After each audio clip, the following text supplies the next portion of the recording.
Hello everybody, and welcome back to some more Final Fantasy. I accidentally hit my table, you could probably hear that. So, if anyone saw it on Twitter, I basically got a little bit delayed the start of the stream, because I didn't mention why, but basically I had to do something, and that ended up taking way longer than I expected to. Basically queued up for a dungeon that ended up taking like a fucking long time. Thought it would take like way less. And yeah, basically had like, I don't know, around 10 minutes left before the stream was supposed to start. Table minus 10 HP. I mean, it was only a little bit, plus it should be able to last. Yeah, due to the fact that I had like no time left before the stream, and I hadn't made dinner yet, I am basically eating my dinner at the same time while I'm streaming now. So, yeah, I'm basically just gonna mute my audio while I'm basically eating though, so you don't have to listen to like that sort of sound, based on my spoon hitting the glass bowl or container that I have it in. Yeah, look at the stream vehicle. Alright, so plan for today is kind of simple in terms of what we're gonna do. We basically have two things that I'm gonna do. Thing number one is I have basically been getting a few resistance ranks in Russia. And because of that, I believe it's like at rank 8, we basically get access to all of the areas. But I need to basically do quests in order to do that, or not unlock that. So I'm basically thinking, quickly unlock the areas, just so I can like do that content in my own time a bit more, because it is kind of a grind. And after that, we're basically just gonna head over to Rising Stones, I believe, and get started on Endwalker. So let's talk with Mitar. Also, I forgot to turn on the audio again. Oh, this also gives metal and some of these. Nice. Blade Majula. We received word from the field. The Empire's forces have fallen back.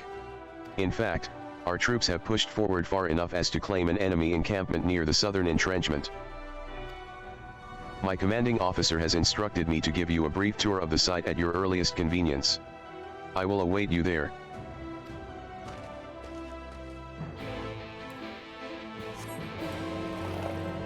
Alright, so basically, I think it was like mainly yesterday that I played basically spent the most time in Bosnia, but basically Bosnia can kind of be seen as the same thing as Eureka, only different in some ways. Basically the same system, or the system still works with like fates essentially that you're supposed to be doing. In Eureka you spawn those fates, or notorious monsters as they're called, by killing very specific enemies. And then once you basically spawned a notorious monster, it can't spawn again until a certain amount of time basically passes. A lot of players tend to use websites that basically like allows you to track stuff depending on the instance that you're currently in. They're very useful. But yeah, that's kind of how they work. And then they also have like a big boss that can spawn like occasionally, and you basically get resources by killing things. In Bosnia, it's slightly different.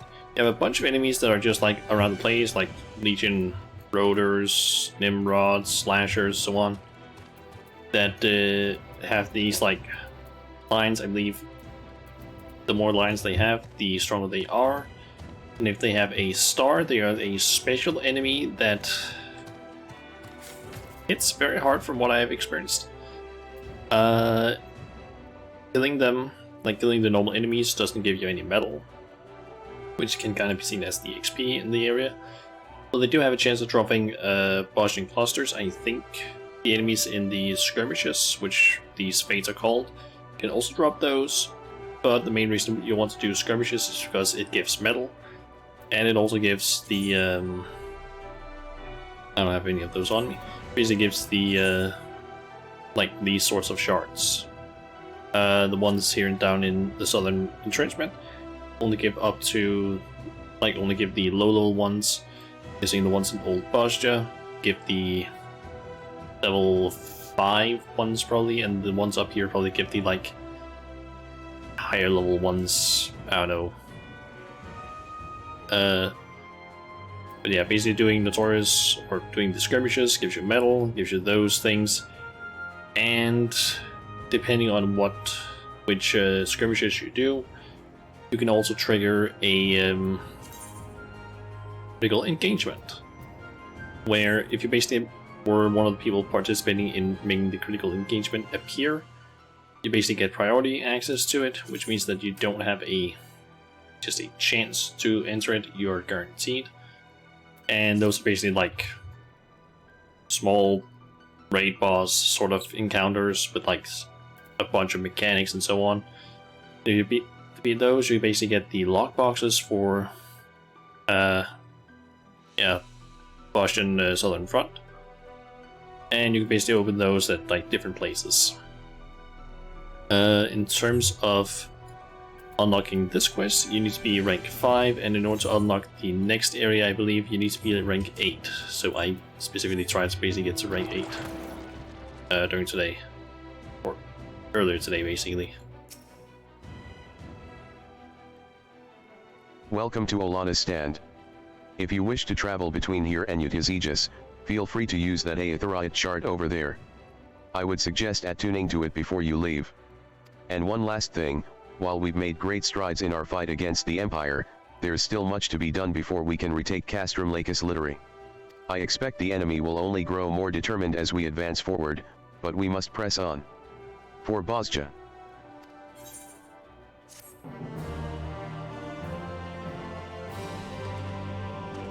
The resistance front line advances, allowing you to participate in new skirmishes and critical engagements. The next quest can be accepted by speaking with Mikato after reaching resistance rank 6 or higher. So I need to do some more quests. And that quest is down there. Oh yeah, another thing is the amount of metal you get from doing skirmishes seems to scale with your rank. For example, I think it was at rank 7? I think it was like at rank 7 or rank 6 or something. I basically got like 700. Actually, now that I think about it, just scroll all the way back up here and check here. Let's see, what rank was I at that point?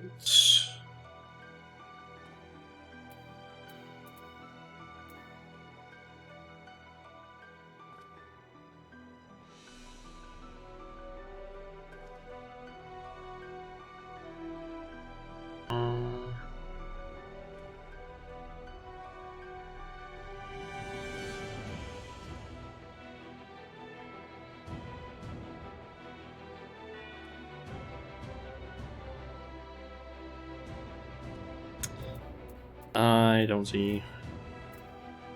Yeah, I think basically the amount of metal you get from skirmishes basically scales with the level, so that's very nice. I kind of found out that you basically see how many of these you have for each thing. Some of these are really useful, like ones that increase your defense and makes HP on like DPS classes. Very useful. Lost Shell seems to be a pretty popular thing that people use on other players, because apparently all of these you can use like as many times as you want, or a certain amount of times before they run out. Yeah. Anyway, we need to Bring it back to the base camp because we need to now do a quest. Hopefully it's not one that takes forever. Oh yeah, I've also been doing this on Reaper basically, so I'm currently at level 77 on that. Time to focus.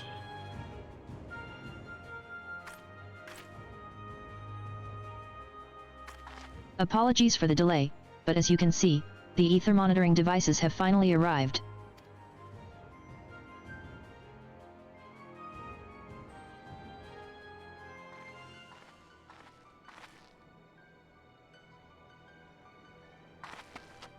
Oh my, Shauna. Suddenly, I'm glad the chief insisted I make the delivery. I believe you and Miss Mikato ordered these? The spectrometer needs a touch more fine-tuning, but it should be ready in no time at all. The sensors are to be placed at key locations close to the largest ether currents in the region. Once Lelia has finished making the final adjustments to the spectrometer, we can activate them remotely and isolate the ethereal signature we are looking for. It may seem somewhat far-fetched, but the theory is sound. Think of the ether currents as streams flowing underground which, at certain locations, converge into larger rivers. The streams can prove quite difficult to trace. The rivers, less so. Hey there, Fubbo. Oh my Shana, it's Avatar the non-strawberry pie share. I mean, I don't really know how you wanted me to share that, I actually don't know if it's... Yeah, I guess it is strawberry pie slash cake thing. Like I don't know how you wanted me to share it. Mail it. I don't really know how well that would go, because I think it would maybe end up spoiling before it would arrive.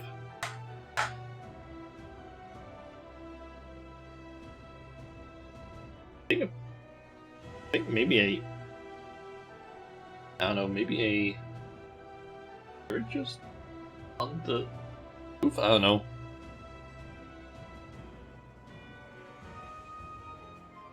But yeah, welcome to the stream. I'm currently eating dinner while I'm streaming because I kind of got started on the stream a little bit late.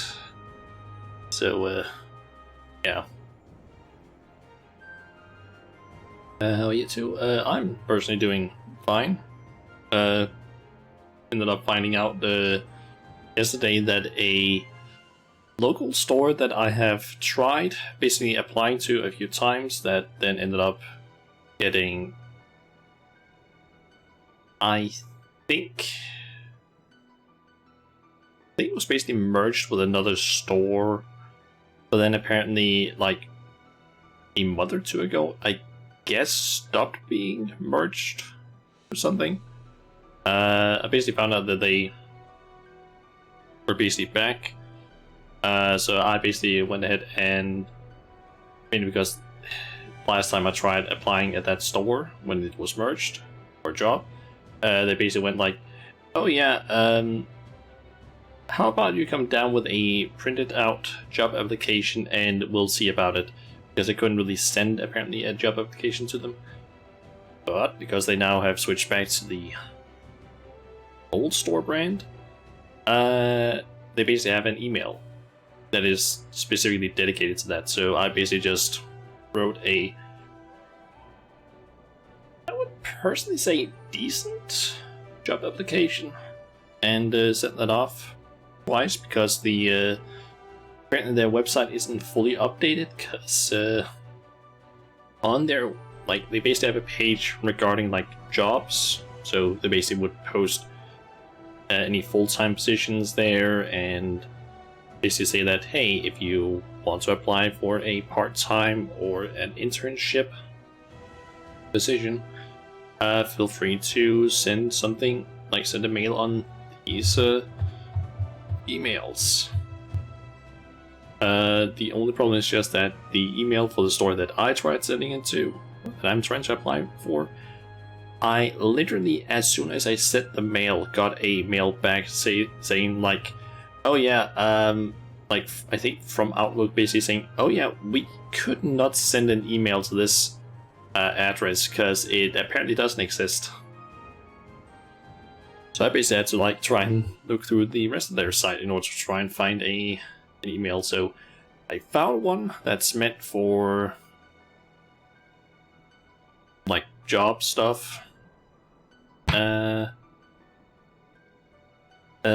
Basically is related to job like things, but I think it's more like, from what I could read, maybe like asking about jobs or something like that.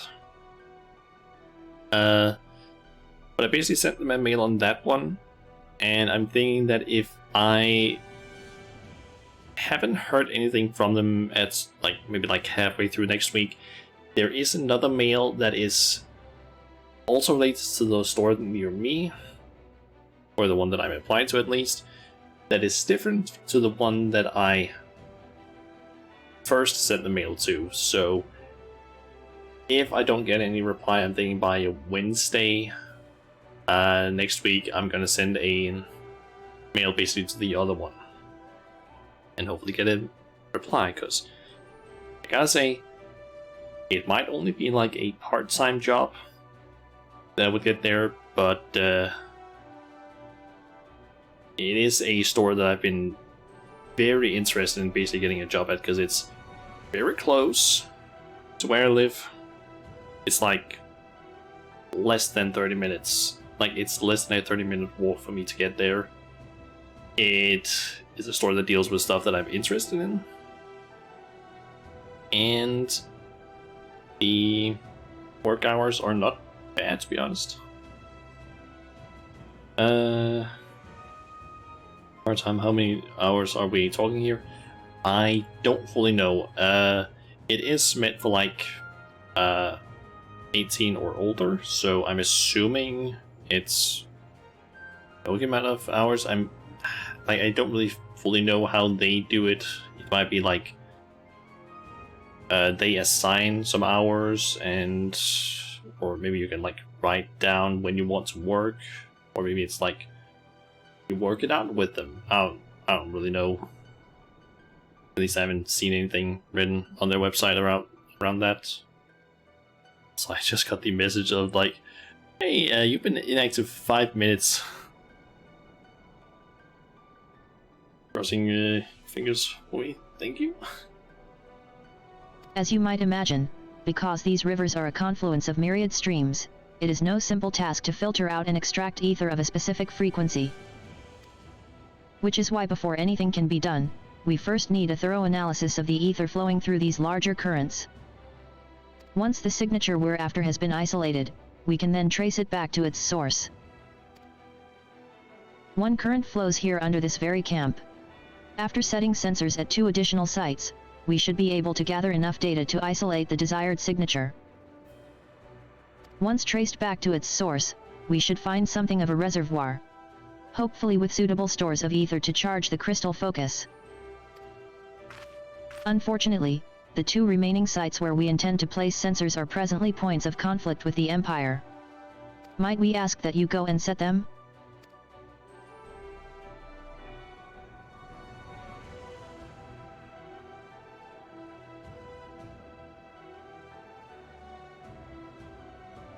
I'll mark the locations on your map.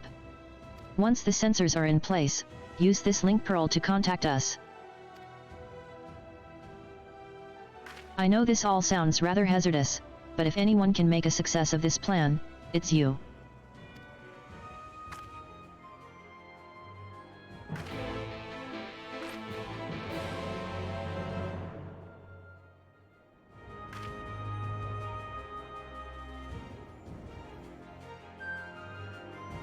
Okay, where do we need to go? Up there. Kinda wish I had just 10 more Russian clusters, to be honest, because that would allow me to just like move a lot faster, because then I could buy a writing map for the area. I might as well actually just switch over to Reaper for this. Let's see. So all I need to do is just get over there and just kind of avoid the enemies along the way. Should be simple enough.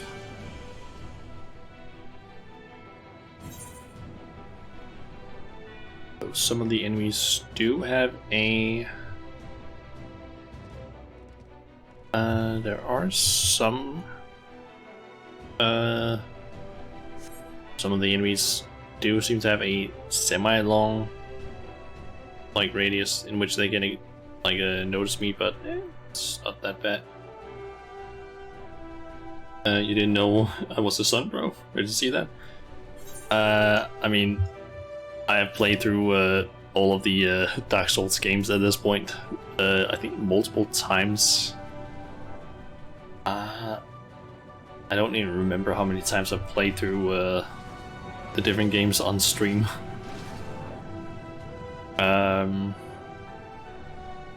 Probably say like I think each game I've done like 3 times at least. I've basically done a single player playthrough, a co-op, then a modded playthrough of each of the games. Then I know that in Dark Souls 1 I've also done another modded run.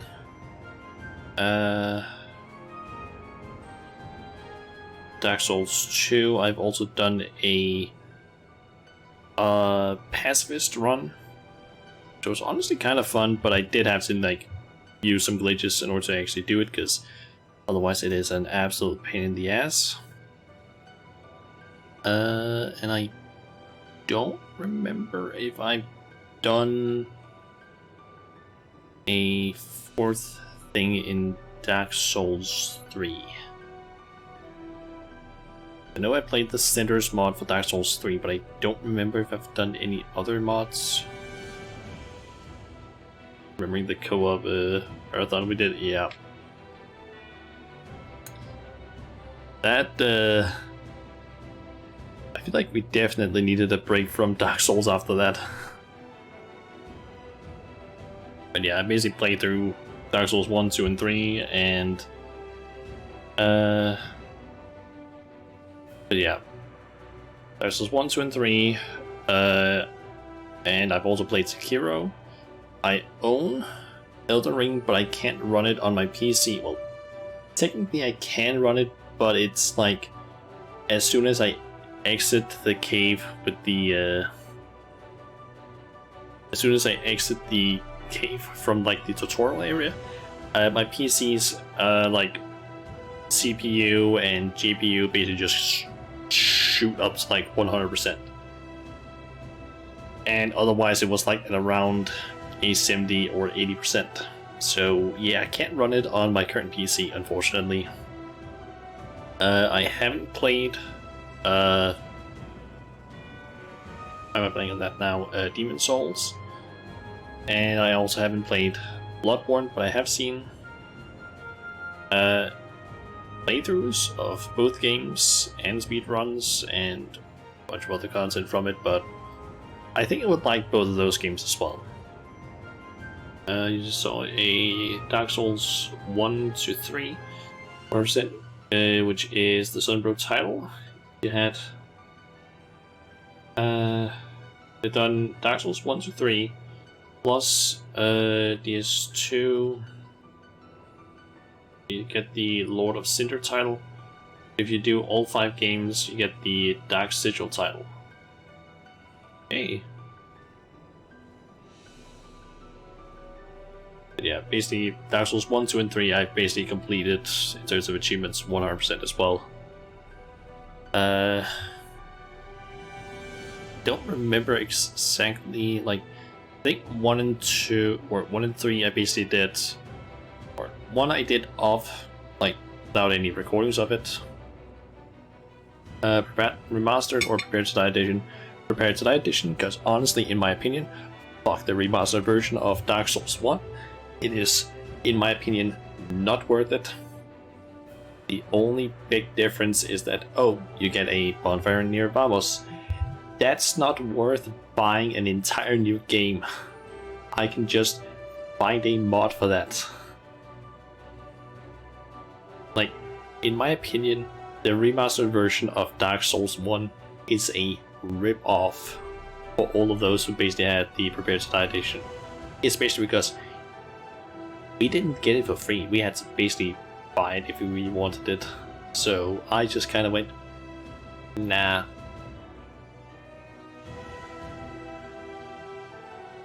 Can't get the Prepared to Die edition anymore, true. But that's also a thing that I'm like, why did they remove it? Why would you remove the game? Like, I kind of get it because, hey, we have the remastered, but still, why? Like, most of the things that they basically did in the remastered version was like, they changed covenants a very small amount. Basically just that, oh, you can now, like, a very small amount of menuing stuff, but it was like, barely anything. Just, oh, you can hand in multiple items or use multiple items at once, like multiple souls, which just caused there to be even more bugs you could, or more glitches you could do. The graphic wise, it is not really that big of a deal. You could basically just do that with like the mods for Dark Souls 1. The I'm forgetting what it's called now, like the, I think it's script extender? I'm forgetting what the mod is for Dark Souls 1 that basically like allows you to also use controller and so on. Yeah, it's the Blizzard about that with Warcraft 3. Yeah, I still don't know why they also did that with Warcraft 3. Like, I'm basically of the opinion that if you're going to remaster a game, don't remove the original. I don't give a flying fuck if you're like, oh, but we want people to buy the new one. Yeah, but what if people want to play the old one? I don't care if you, like, especially with Blizzard, because like Dark Souls Remastered, is it a good remaster? Nah, not really. It's basically the same as the Prepared to Die edition, only just like with a, they basically just took like a, I don't know, a piece of cloth and like wiped the dust off it and like, I don't know, placed a little flag on it. That was it. That was basically it. They basically did nothing with it. But like, so it wasn't like it broke it or anything, but like the remastered or reforged, I guess, for Warcraft 3, from what I understand, was so bad from what I remember seeing, like, and like the promise that they had for it was like, eh. The same that it was kind of true. But I will say, with Skyrim, I kind of can see why they might have like re-released some of the things, because they kind of re-released them for like newer consoles, which, to be honest, has been kind of a meme. But I don't even remember how many versions of Skyrim can you now buy on Steam. I don't even remember.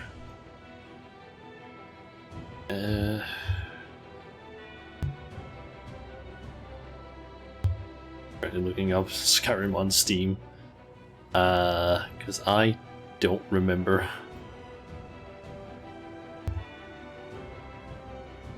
Let's see, we have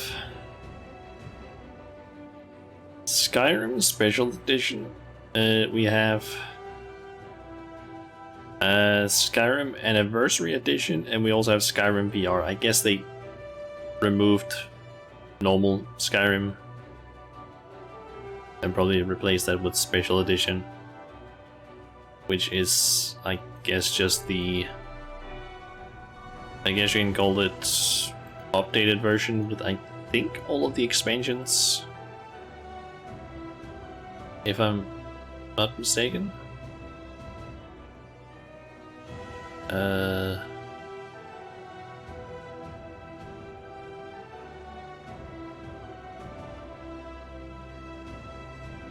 still laugh about Skyrim on Switch.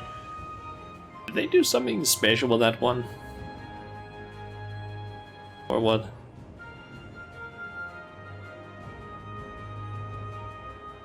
Did they spend a laugh at Witcher 3 on Switch?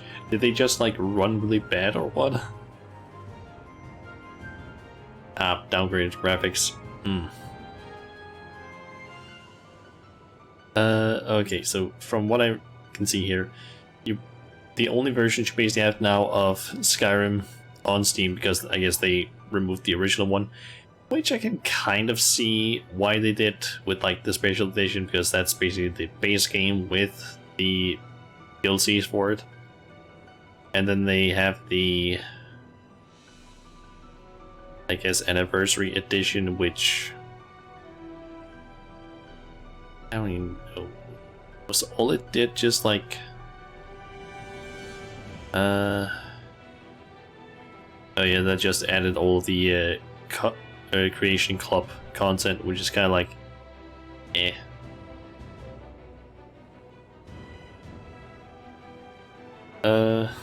Ark Survival was the cherry on top, or the cherry on the cream, since that game is claymation on Switch. Fair. I mean, from what I've seen, or at least from what I remember seeing of Ark Survival, it kind of also had, I don't know, some trouble running on some PCs or something like that. Could be mistaken with that, to be honest. Just seems to remember hearing that it, like, maybe it was like in the beginning it didn't run that great. Could have been fixed.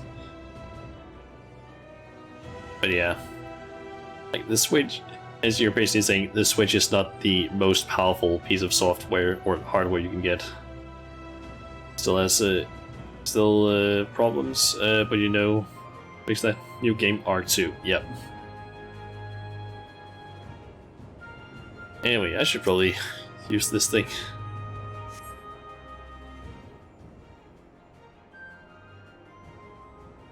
Looking about the area, there seems to be no way to cross the ravine. If you would reach the site of the ether current, you must enlist further aid from the resistance.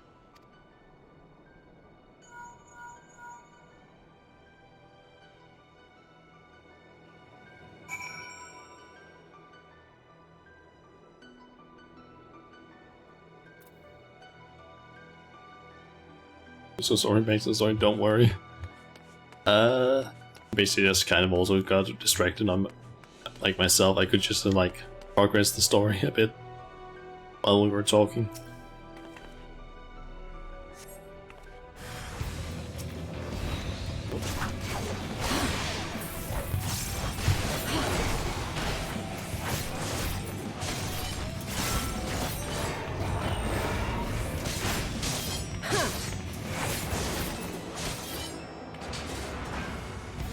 Oh, even more?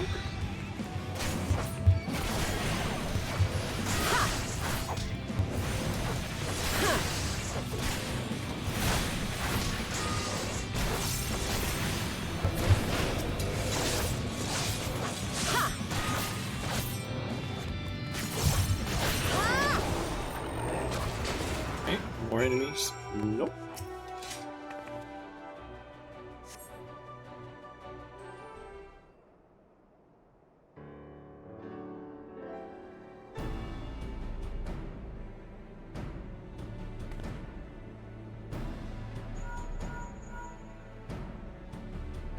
Initiating the data collection protocol.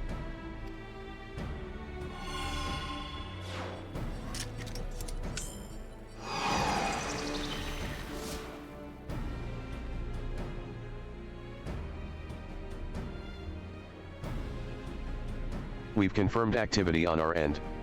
The sensor has burrowed into the ground, yes. Excellent. The rest we can handle from here. Return to base, and be careful.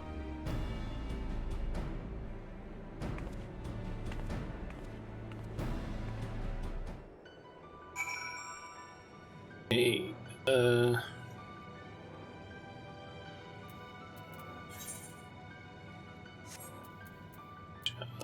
space, so I'll just use return, I guess.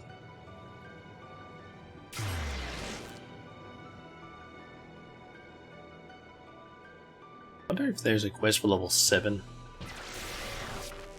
Kinda hoping that there isn't.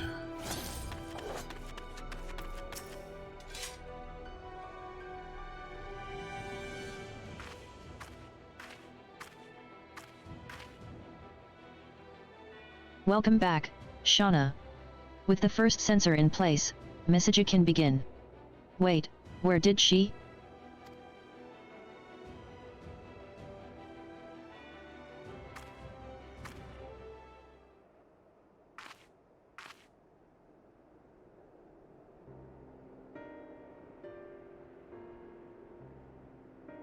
And why is it that you get to stay here, safe and sound, while the rest of us throw our lives away out there? Oh, how she must have begged and pleaded for the commander to let her stay, please. Commander Bajsuljan, don't make me go. I'll do anything to remain here at camp. Pathetic.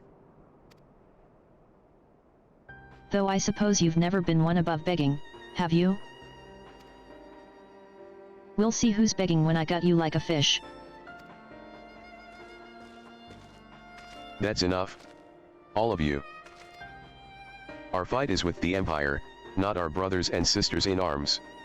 Should I hear so much as a whisper of such demeaning remarks again, you will find judgment not before a court-martial, but here before my blade's edge. Am I understood?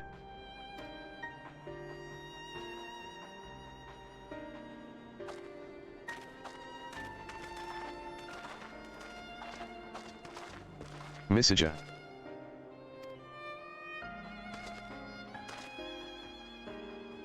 Let me speak with them. I'm certain they did not mean to make such crass remarks. So you would defend them, then? Not as such, but you know how soldiers can be, especially those of supposedly gentle blood. They probably think of it as idle banter, is all. You and I are from different worlds, Marsuk.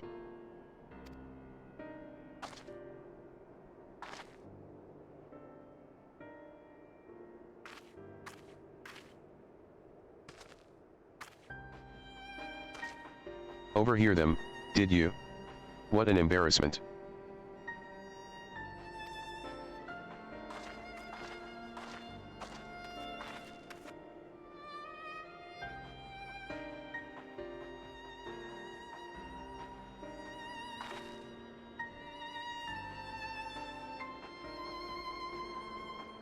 Those buffoons are an unfortunate reminder of our past.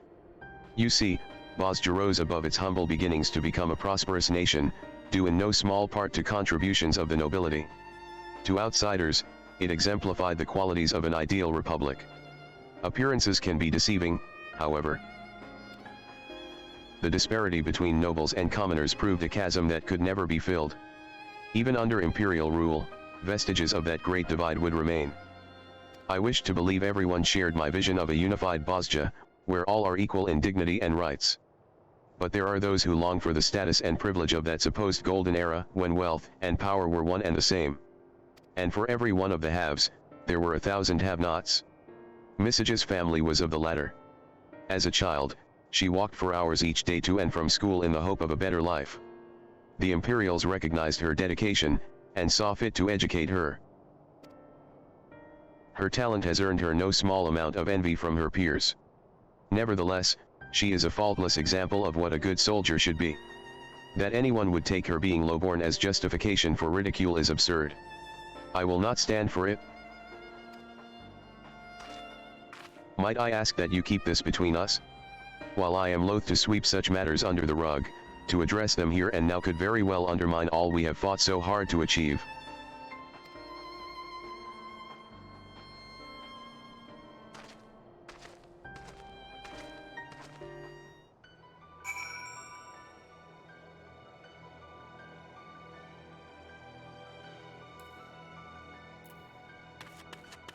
Okay.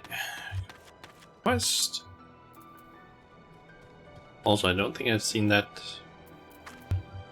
Ironworks thing there before. The very moment our analysis of the ether current is complete, you will be the first to know. Though I am afraid we must ask you to delve deeper into enemy territory to reach the next site. A fool's errand unless we can drive the Empire's forces back further. I trust we can count on your assistance in that regard? Of course we can. At least, I think so. We can, right?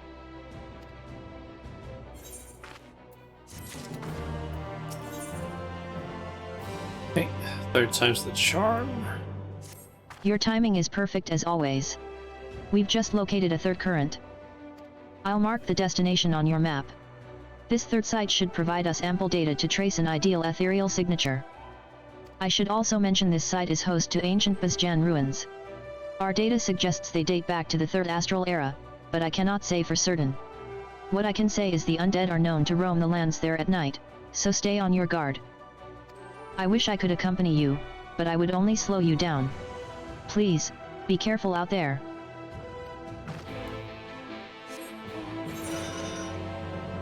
Okay, so over there.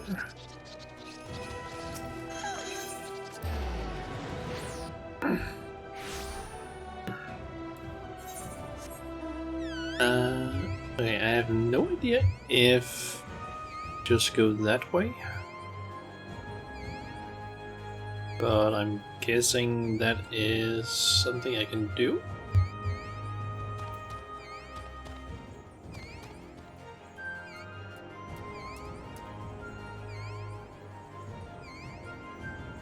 I don't know how else I would be able to get up there other than like get up in this area, but I don't think I can do that.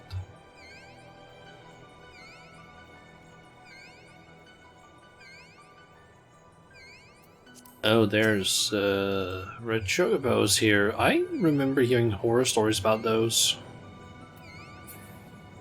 Apparently there's like a critical engagement you can get here that is related to red chocobos. And that one apparently just absolutely destroys parties that are not ready for it. Or just don't know what to do. Let's see. It's there it is. Ah. Runes.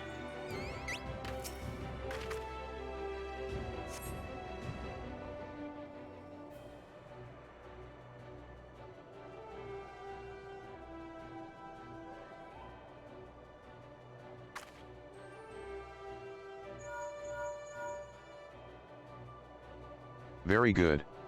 Starting data collection protocol.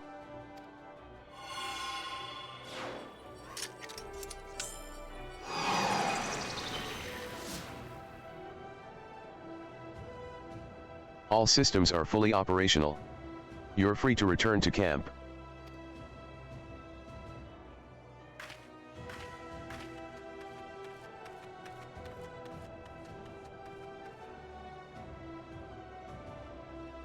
It stopped and made focus on that thing.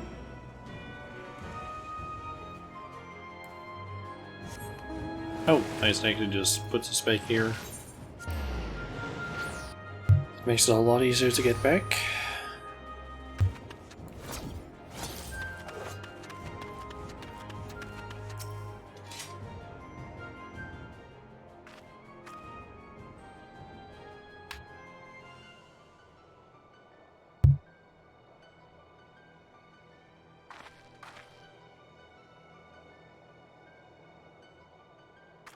Ah. Welcome back, Shauna. From what we can discern, the sensors are still fully operational, but the spectrometer is not receiving any of their data. One of the contact plugs to the transmitter appears to be damaged. I can fix it, but in all honesty, it would probably be faster to get a new one from our facility in Doma. Shall I head to Doma then?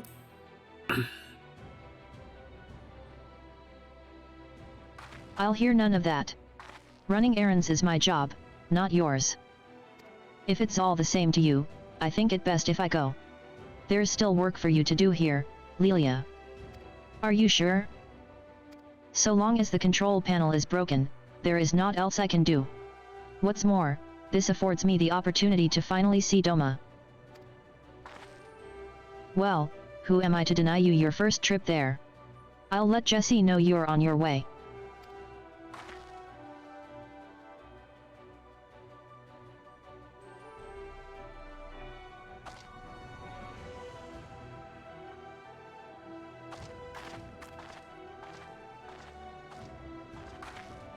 All right. A new contact plug is ready and waiting for Misija. Sure was nice of her to save me the trip back. Having her around to help has truly been a blessing. I dare not think how long it would have taken to analyze the crystal focus, let alone locate the ether currents. And of course, your contributions to the resistance have been invaluable as well. Once the spectrometer is operational again, it won't be long before the crystal focus is working. I'm sure of it.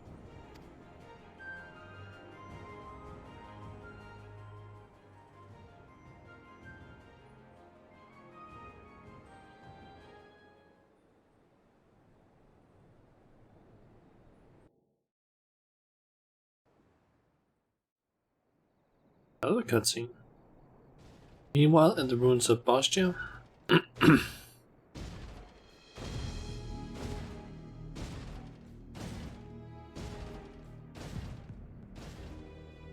Hurry, now. The commander hasn't all day.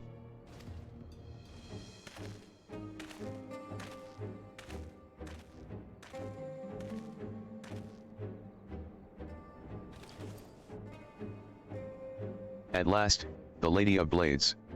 Save the Queen. Simply exquisite.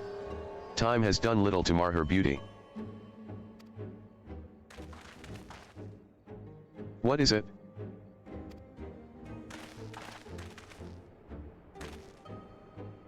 We've captured an intruder, sir. We believe them to be of the Resistance.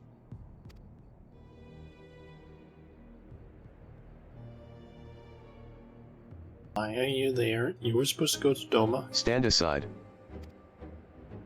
Sir. You heard the commander. Stand aside or I'll report you for insubordination. Sir.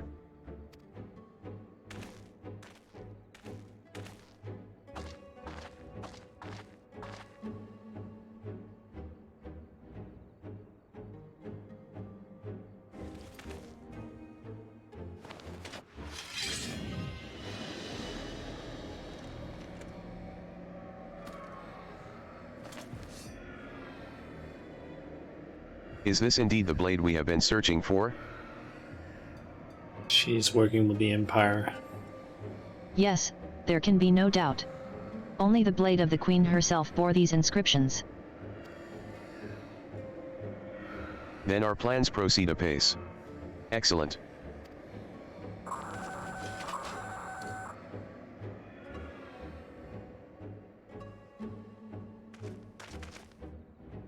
Sir, I've just received word from Sicinius. They've found it? Very good. Then let us return to Castrum Lacus Literi. Another relic? Nothing for you to concern yourself with, my dear.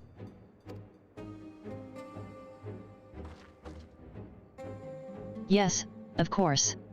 Forgive me. I trust your absence will go unnoticed? Sir. I tampered with the spectrometer per your instructions, permitting me the opportunity to leave their base. I will return after a brief trip to Doma. Well done. Legatus Gabarinth will be certain to hear of your deeds thus far. But lest you forget, though victory is close at hand, any mistakes will have dire consequences. Am I understood? Yes, sir. Okay, so there's two options here. Either she is straight up just working with the Empire, or she's a double agent of sorts. Where she is working with the Empire, but only in order to basically gain stuff 4 that would help the resistance. I guess there's also the option that she is doing this just for her own benefit. But I don't really know yet. I'm afraid it will be a while longer before the spectrometer is operational. But never fear. You will be the first to know when we are ready to resume our work.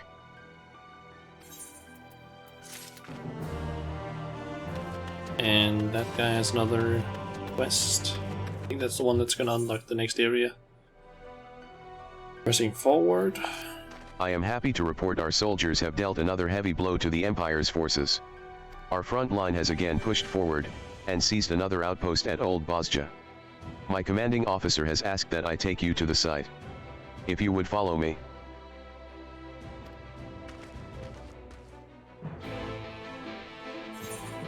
Okay, need to make it up there. Oh, critical looking? Oh no, that's not a critical engagement. That is sort of a solo battle of sorts. I don't really know what those actually refer to. Oh, active combat, I guess. Or solo engagement. It's basically just a solo fight against a sort of dungeon raid boss, double enemy. Only you actually have a chance of beating it, but they're on the more difficult side, basically. Oh. Got a moment? Apparently that one can get triggered. I don't know if that's a critical engagement that he would start, or if that is a skirmish. It's the first time I've seen one of those, like, icons. Oh, that is a normal skirmish, but it's one where you need to collect. I haven't seen any of those yet. Huh. The only ones I've seen is basically have just been like kill a boss of some sort, or just kill a bunch of enemies. That's basically the only versions that I've seen so far. Okay, so this quest should unlock the last area, I believe. And that will also be basically where I stop doing posture stuff for now, and then just head over and actually start getting some stuff done in Endwalker. This is Lunya's stand. The Garleans made us work for it, but it's finally ours. If we can continue to keep pressure on the Empire's forces, I imagine they will have no choice but to retreat back to the Castromere long. That means we've no time to rest on our laurels. They're certain to do all in their power to slow our advance. I hope we can count on you to keep fighting the good fight. Yeah, I think I've actually learned about the skirmishes. The resistance that can spawn. frontline advances, allowing you to participate in new skirmishes. The next quest can be accepted. Okay. But yeah, another thing that's actually interesting, I don't know if I actually mentioned this before, but critical engagements basically scale depending on how many people are actually close to it when it spawns.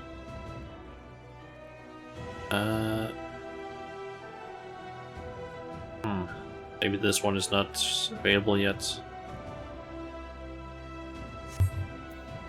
But yeah, basically when it comes to like skirmishes that spawn, when it spawns in, the difficulty level will basically depend on how many people were within a certain radius of it. So if there's no one close by when it spawns in, it will basically be like way easier.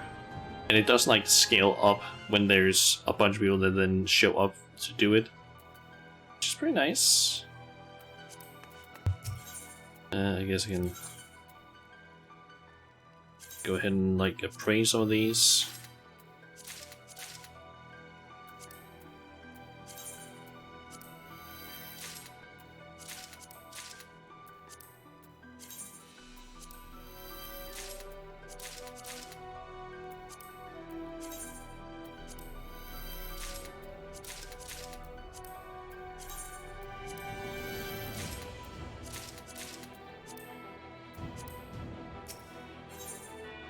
Okay, got 19 out of the 99. Let's see, grants a stagger boost up to a maximum of 16, increases potency of next weapon skill by 15% per stack, 30 seconds. That seems powerful. Okay, was target the less the target's HP, the greater the chance of success. Okay. It's potentially very strong. Lost Steel String grants the effect of Lost Steel String to self-target ally. Lost Steel String effect. All attacks deal physical damage. However, all bonuses to damage dealt are determined by the attack's base damage type. Okay. Lost Stone Skin applies a barrier to self or target player that absorbs damage, nullifying 15% of max of target's maximum HP, or for 60 seconds. Lost Priority just increases damage dealt by 5%, or an ally for 600 seconds. Lost Paralysis 3 afflicts a target and all nearby enemies with paralysis for 60 seconds.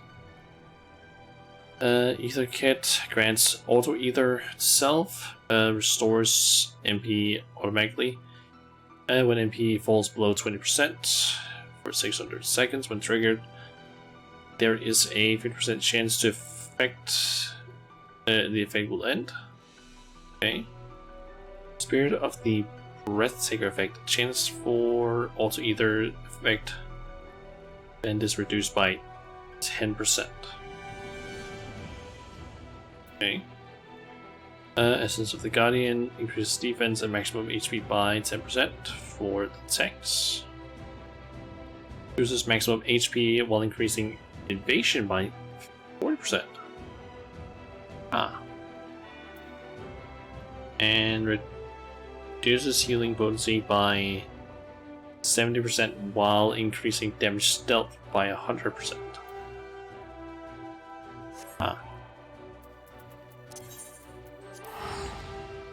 I think I actually don't even need to do that. I can just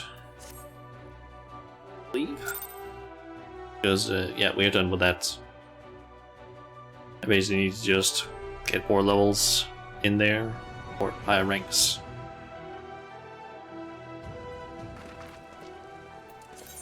Okay, so then it's just up to Revenant's Toll and get started on Endwalker. Next ship to sail. Also need to switch over to a class that's actually level 80. Because can't really start the quest on Reaper. Just kind of need to figure out which class I should do this as, because I could do it as... You know what, I'm kind of thinking this. I'll do the same thing as I did in Shadowbringers, where I started as Ninja, which was like my highest level class at that point, or job, and then when Ninja maxed out, I basically switched over to another class that I basically leveled up, which ended up being Summoner. So I'm thinking of keeping with that. So stick with Summoner for like 1.5 levels, because that's basically what I have left.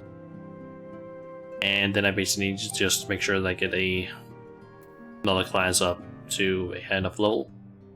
Paladin and Warrior is already high enough, but I might need them to be a little bit higher. But also good. Get Reaper up, which I'm kind of thinking of maybe doing, but I don't really know yet. Anyway, the next ship to sail. Shauna, do you have some time to talk?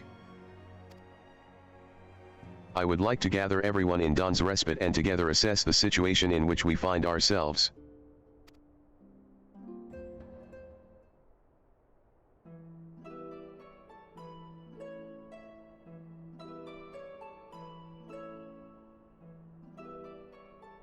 Let us take stock of the facts, shall we? The crisis at hand began with the sudden appearance of ominous towers in a multitude of locations throughout the world. Oh yeah, that's the thing we're at currently, the towers around the world. I'd kind of forgotten about that, even though I've seen them like several places just like sticking out of the ground. We have since learned that said structures were brought into being by an organization known as the Teleforawi. The Teleforawi's stated purpose is to recreate the final days of eons past, an apocalyptic event that would result in the destruction of all we hold dear. Already have these towers of theirs been the cause of untold suffering. Countless innocents kidnapped and imprisoned, their faith perverted for primal summonings. And unless we find a way to deal with the corruptive aura surrounding the spires, we can't even get close enough to rescue anyone. Those shielded with the blessing of light seem able to resist being tempered, at least.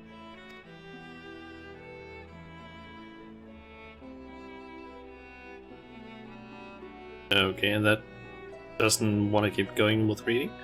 But after what happened to Ironwald and Fordola, we need to be very, very careful about how we proceed. Yet while these threats close to home are of paramount concern, we mustn't lose sight of the situation in Garlemald.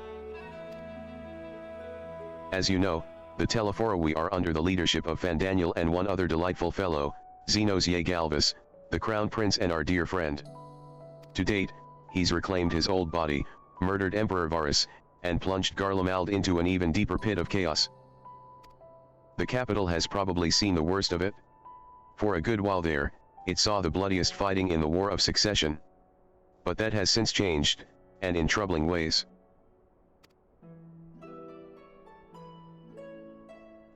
During our reconnaissance, the air was not once rent by the barking of cannons or the cries of discord. 'Twas an eerie fog of silence which did blanket that ruined city.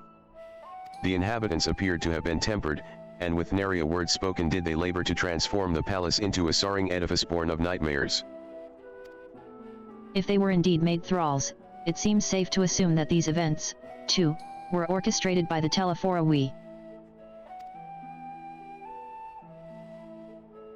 An army of primals is awful enough, but in light of recent developments, I fear it is only the prelude to an even greater catastrophe.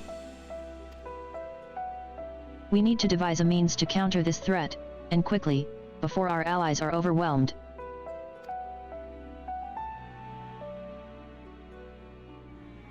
We will find a way in Charlian, I am sure of it.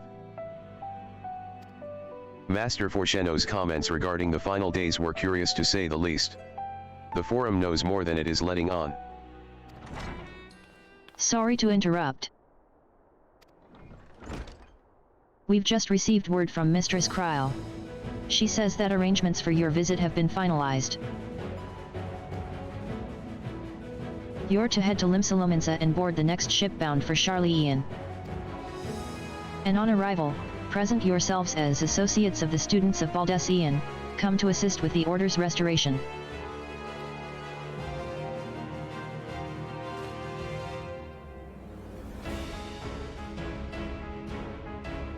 The arrangements may be settled, but what of your thoughts? They must race at the prospect of returning home after so long.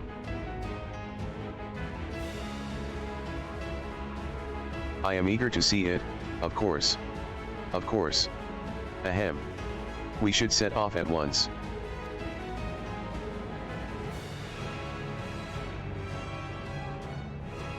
Then I'll accompany you to the docks. You need at least one person there to wave and cry and wish you a safe journey.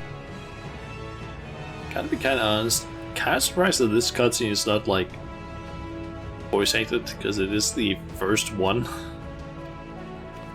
The expansion, so a bit surprising.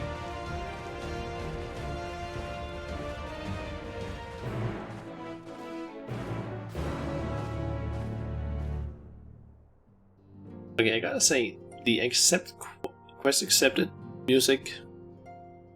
For now, I kind of prefer the Shadowbringers version. Gotta be completely honest.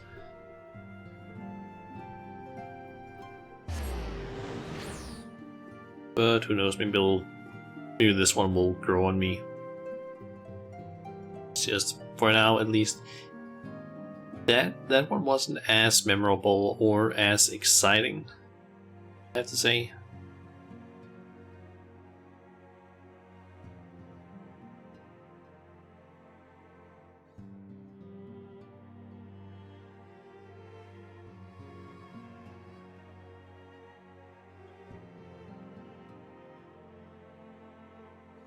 Monkey. There we go. Alright. Let's be with Sadaru over here. So I guess it's just off to Australia.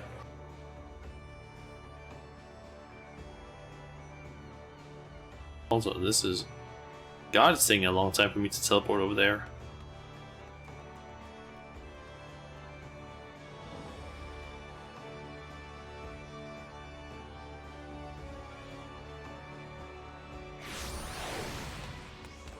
Jesus, that was a long load time. I never thought the day would come when I would be sailing home again. It always seemed so very far away. Sea travel can be tedious, but I don't mind it.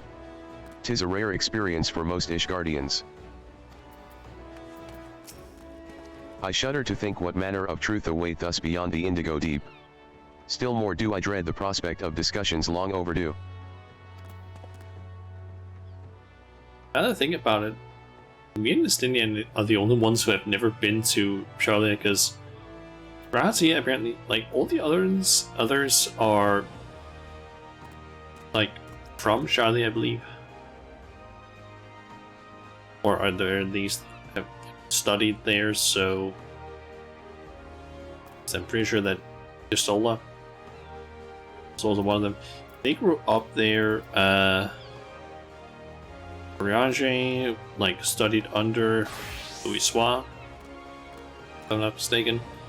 Thancred, I think, ended up traveling there and studying a bunch of stuff.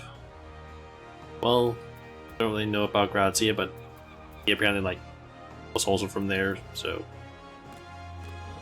yes, me and Justinian are the only ones who have never been there before. Contrary to what you might think, this will be like going home for me as well.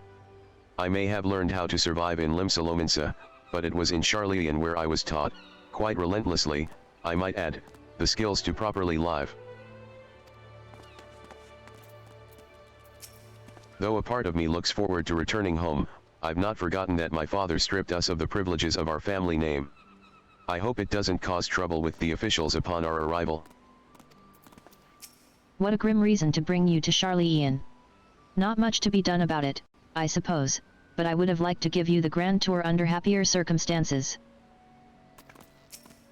I might have lived in Master Matoya's cave for a good part of my life, but even for me, the thought of returning to Charlian is quite exciting. I can hardly imagine how it is for the others who lived most of their lives there. Everyone's here. Which is good, because I've already paid for your passage, and the fee is non-refundable. The ship for Charlian should be pulling into port soon, so please follow me and have all your luggage close at hand.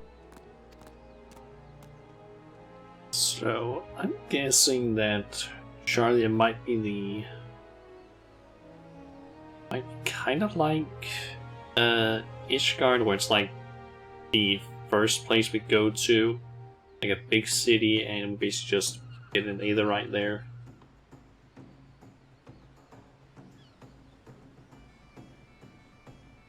I would be surprised if that wasn't the case, because I feel like most of the expansions have actually gone that way. Like Heavensward did that, and Shadowbringers have done that. Also, I'm curious, is something running in the background on my end?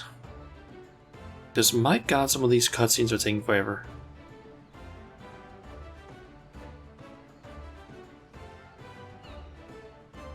So these load times.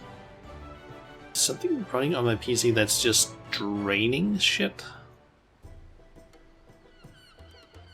Maybe the cutscenes just take forever. For no real reason. It could also potentially be Limsa. We do also have a lot of NPCs in this cutscene, to be honest.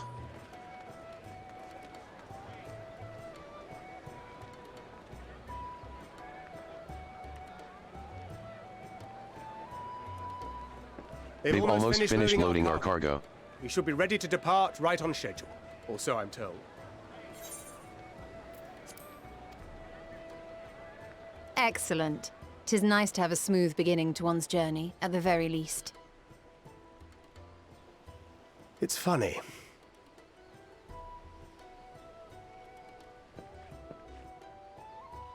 Master Louis Soir came here on a ship very much like this one. And now, years later, the street urchin he befriended that day is bound for his mentor's homeland. With his mentor's grandchildren, no less. Aye.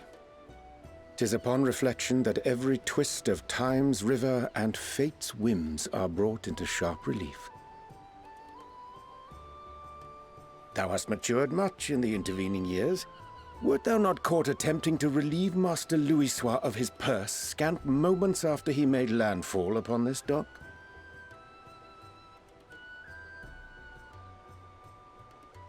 Oh, really? Now that's a tale I'd like to hear.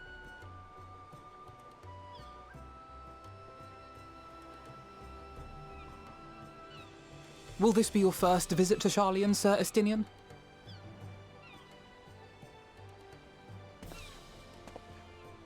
Sir Estinian? Are we strangers newly met? Why this stiff formality? I, merely meant it as a professional courtesy, since we are now colleagues in an official sense. I'd rather you dispense with the sirs, especially in private company. Or I'll be forced to respond in kind, little Lord Alphino. You've made your point, Estinian. Painfully well. Little Lord Alphino. Better. But I also understand why Estinian doesn't want to be called Sir in this situation. Oh, Tataru. Are you alright, Tataru? You seem positively distraught. Distraught? Me? Don't be silly. I think it's lovely that they get to see their homeland. It's just, we're trying to thwart the schemes of an army hellbent on destroying the world. Yeah. And once again, I have to stay behind and worry that this is the last time I'll get to see my friends. Aww. Poor little potato. Or potato. Bring them back safe and sound, I promise. No sense worrying about things where palaces change. I'll bring them back, don't worry. I already did it once. I'll hold you to that. Ah, good. You're still here. Hori! Coulternay! What brings you all this way? We're to assist the Maelstrom and the Kobolds with a lunar primal operation, so we thought we'd see you off before heading to the tower. Flamine and the others wish you all a safe journey, and promise that they'll look after things here until you return. We will too, of course. Aye. We, your fellow Scions of the Seventh Dawn, will do our part to ensure the end of the world won't happen on our watch.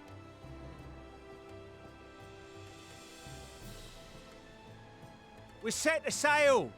All aboard for Charlian!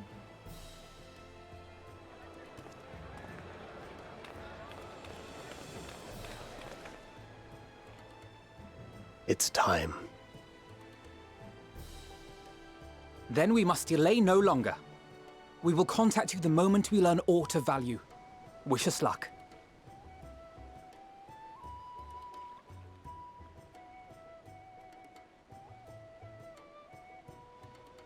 Have a safe journey, and please, please, be careful.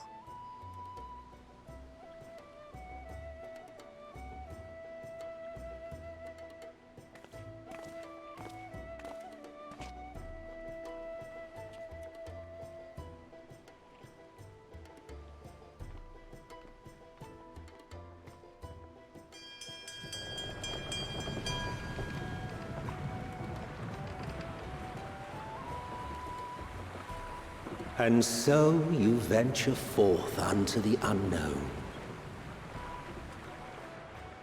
A fate beyond the horizon that cannot be divined. A future undefined and in flux. Is that Emmett Selch? In uncertain times, naught but the simplest words of wisdom will suffice. That could be Emmett Selch in terms of like how the voice sounds, but I'm not entirely sure. That which lives is destined to die. Love leads to loss. Every beginning has an end.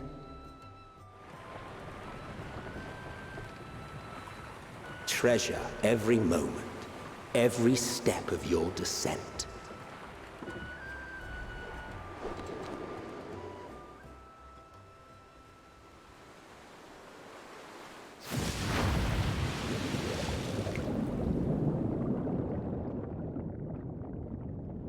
And there, in the depths where souls and stars rest, find your truth.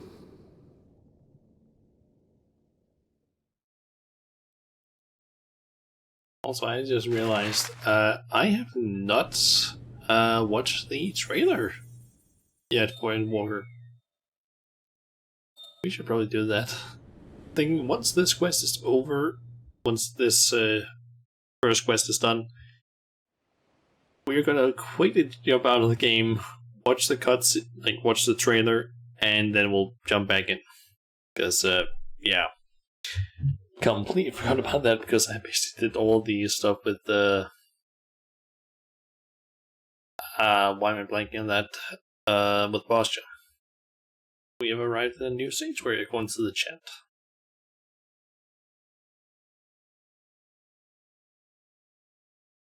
And I feel like some of these loading screens are taking quite a while.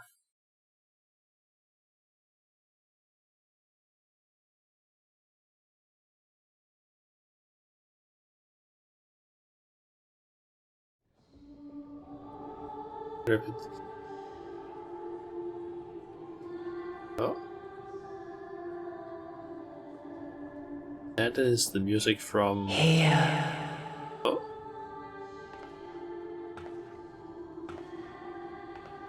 Feel. It's the music from the first train. I think it's called Answer? Think. Could be wrong on that, but that's the music from the Calendar cinematic. Is that a different version? The day has barely dawned, my fellow earlier riser. Though we're hardly alone in that. Envious of those still sleeping soundly, no doubt.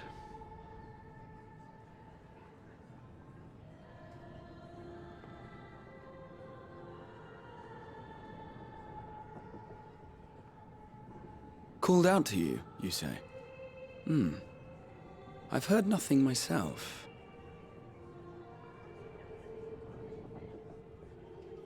In any case, I dare say the sea air will do you good. Why not join the others on deck? Charlian should be coming into view at any moment.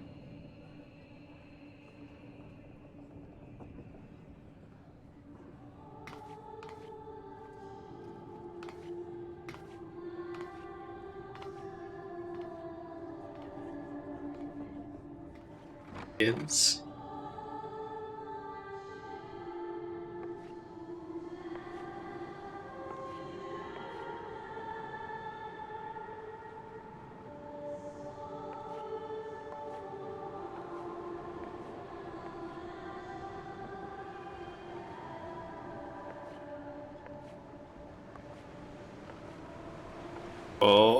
that's the person we saw before.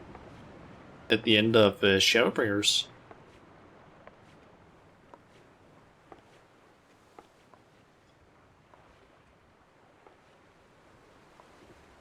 Are you?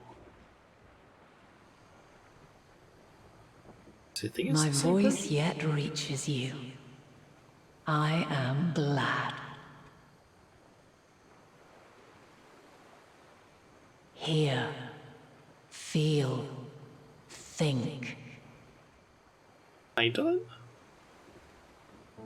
And thus do we meet face to face at last. My warrior of light, guided by the crystal. What? I know, Hydaelyn. Trust your words no longer. I know, Hydaelyn.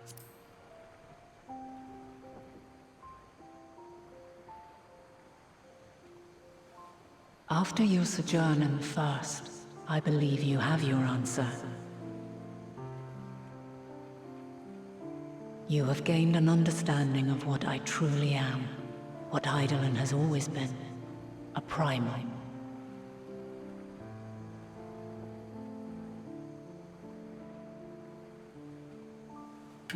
Zodiac was created to forestall the apocalypse which threatened the ancient world. And I was brought forth to bind him. Surprised that Yet 7 times now, those who would orchestrate a return to that bygone era have rejoined a shard to the god I had sundered. The greater his strength grows, the swifter does mine own diminish. The power to draw your mind into the rift betwixt is no longer mine to wield. Yet though it taxes me sorely, I dare not leave these words unsaid.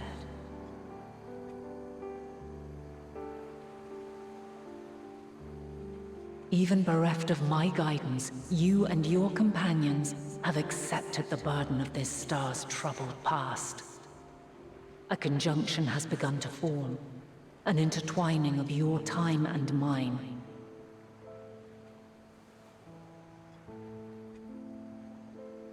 Wheels shudder and turn. Conflict looms. Monumental. Which will decide the fate of this world and all life upon it.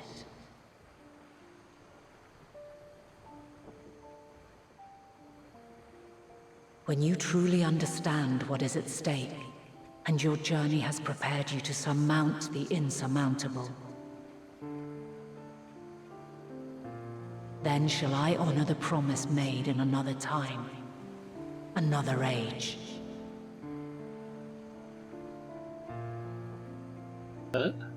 Cast your peepers to the fore, folks. Sharlayan's just over yonder. I will not keep you further. Your traveler's heart must yearn to behold this unfamiliar land. We shall meet again, and soon.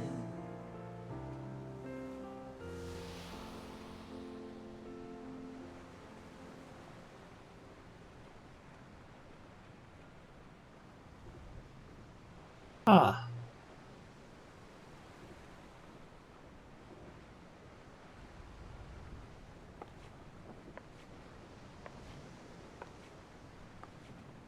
Just a little curious about something because I feel like the person we met at the end of Shadowbringers that appeared. Oh, what a fine morning. Oh, still a bit stiff though. I think they had a name also appear, but it And was a good different. morning to you too. Taking a look at the island already? I think it was different. Then let's go. Let's go. Might still be room in the prow if we're lucky.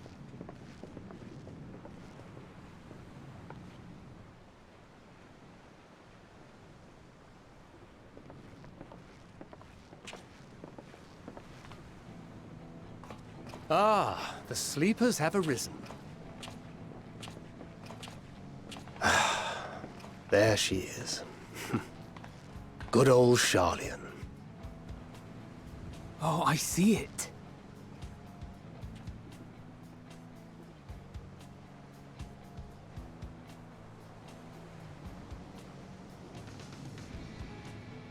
Home. Home at last.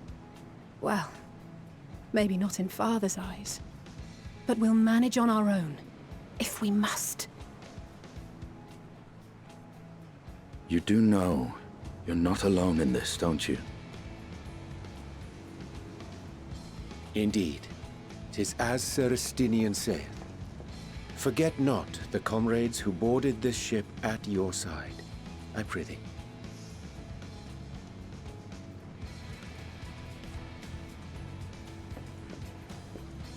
Thank you, my friends. We are ever grateful for your steadfast support. Upon arrival, we will be disembarking into the heart of Sharlayan proper.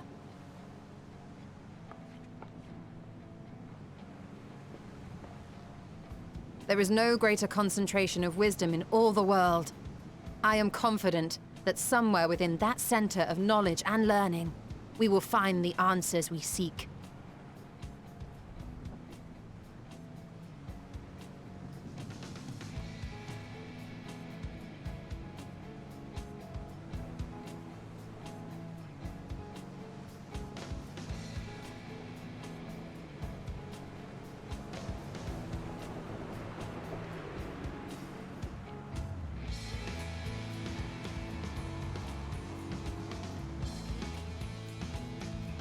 We get the logo. There it is. Endwalker. It's all because of the moon and back. I was thinking that must be when we get the logo.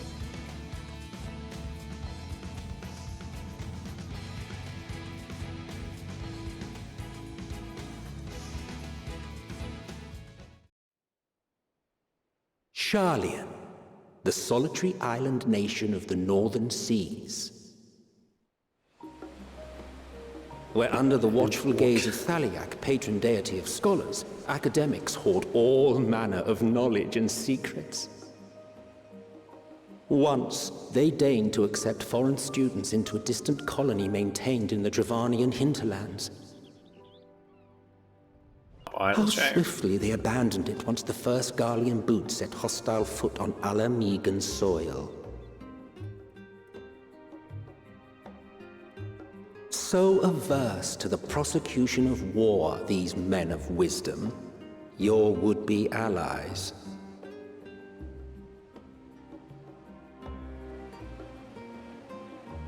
Northern empty old Sharlayan.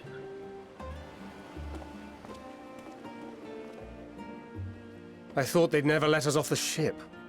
What's next then? Entry applications? Hopefully they find no cause to deny us.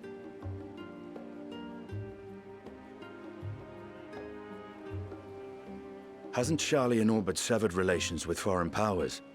Those of us without direct ties, myself included, may be refused outright. 'Tis true that, as a nation, Sharlayan only forms trade agreements with a select few neutral countries.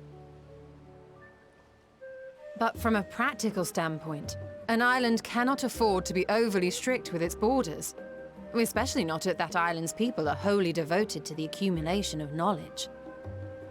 If one submits the proper paperwork, with satisfactory evidence of identity and intent, then foreigners may be granted entry. May.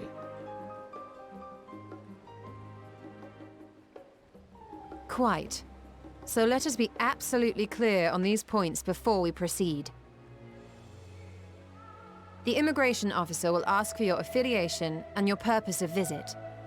Considering Sharlayan's views on intervention, I strongly suggest we avoid any mention of the Scions. Kral has laid the groundwork for us to act as associates of the students of Baldessian, and our ostensible reason for being here is to aid in their order's restoration.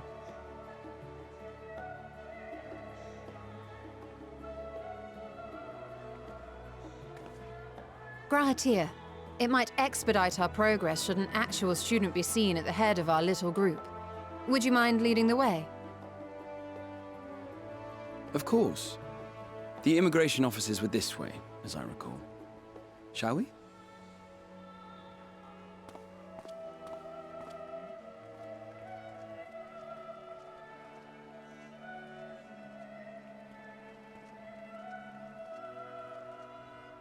Greetings. We've just arrived and are eager to make our way into the city. Would you be so kind as to process our entry applications? Certainly. I see by your mark you are an Archon. I am. Grahat here of the Students of Baldesion at your service.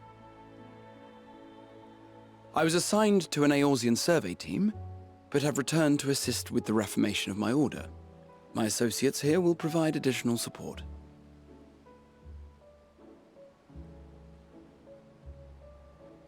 Very good. I have paperwork detailing your group and its scheduled arrival for today. And it seems some few of your companions are also Archons. If you'll step forward, we can process those applications first.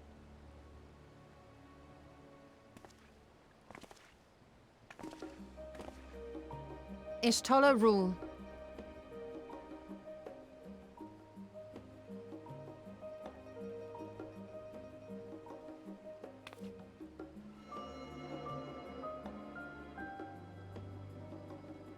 See how it glows? That list is etherically linked with the citizen registry kept in the main repository.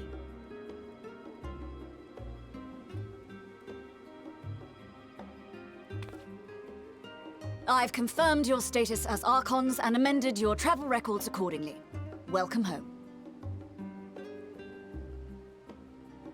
Now, who do we have here?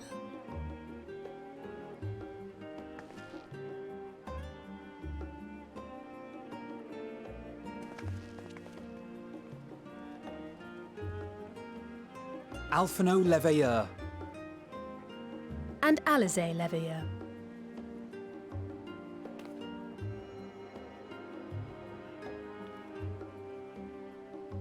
Your applications have also been approved.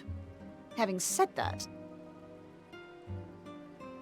the streets are abuzz with talk of how House Leveilleur's lord disowned his young progeny.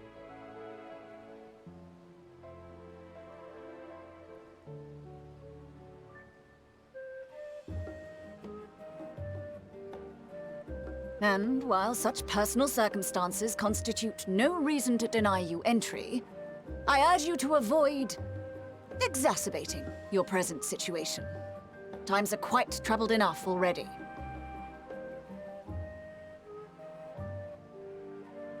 We shall keep that in mind.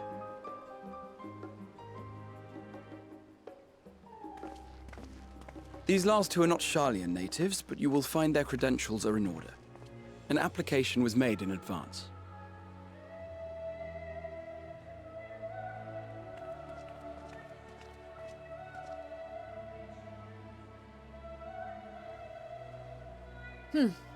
Name and occupation?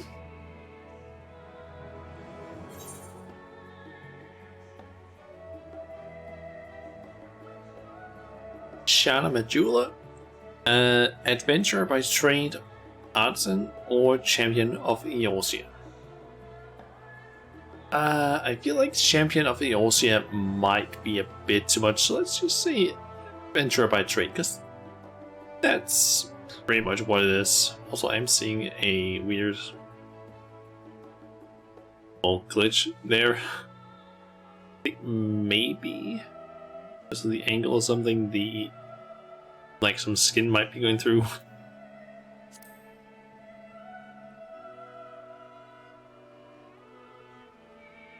An adventurer. Well, I suppose that is considered a valid calling in your native Eorzea, and it does indeed match the profile provided. You may enter. And you, sir? Estinian Valino, formerly of the Order of the Knights Dragoon in Ishgard.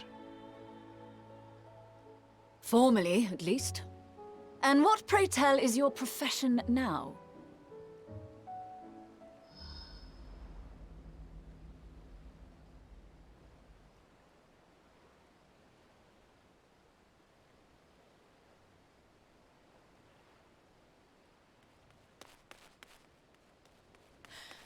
If you'll allow me...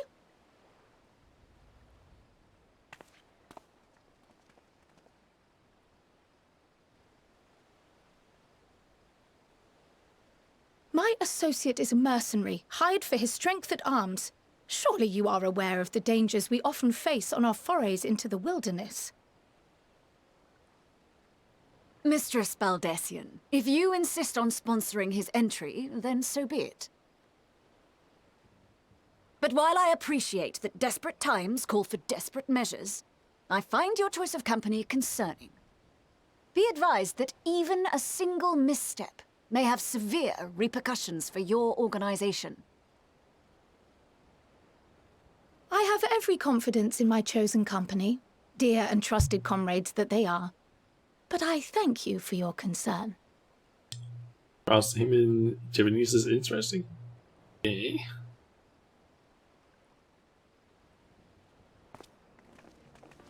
You know that the Brown's voice actor in Japanese do actually sing a few songs in the game. Croyle! It is good to see you. Likewise. Long voyage notwithstanding, you all seem none the worse for wear. There is much to discuss, but this is hardly the place. Let's be on our way, shall we? My name is Kurodo. That is, yeah, that's an interesting name.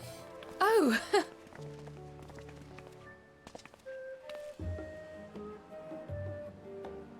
Welcome, friends, to Sharlayan. As your mercenary, I should hope my welcome includes a generous salary. Well, I had to say something, Sir Taciturn.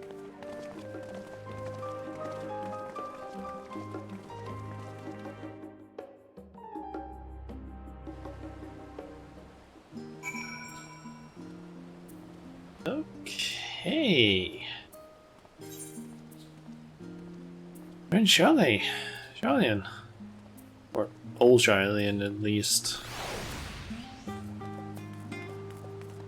Don't know if Crowl is White Mage. Yeah, I don't really know. I can see that you're standing there. Yeah, I don't really know what Crowl would classify as. I guess maybe a mix of White Mage and Scholar could maybe work, because like she's not specialized in dealing damage, so she's not like it would go based on like the standard classes. She's not like any of this stuff. She would maybe be one of the like healers sorts, so maybe I feel like White Mage would make sense. Maybe mixed with a little bit of Scholar and maybe Sage, but I don't remember her being like specialized in any sort of like magic stuff, and she's not like really melee or physical combat oriented. There's actually a YouTube channel that I think I've mentioned before that actually did a video, or was it them? I'm forgetting now. Who was it exactly that made that video? I basically saw a video some time ago where they went over like the different classes that the different members of the science would basically have.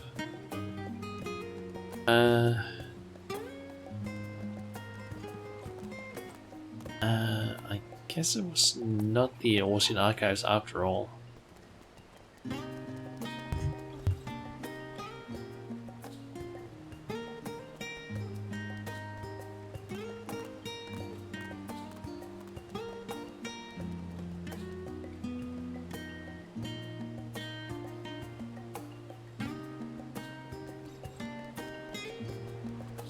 Yeah, I don't know what video it is after all. I basically just know that I watched some time ago a video that basically went over most of the like members.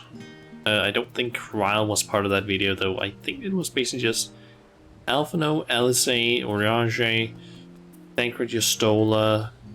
I think Estinian might also have been part of that one, and I think maybe Grahatia. Could be wrong. And I think it also had Minfilia, Duissois,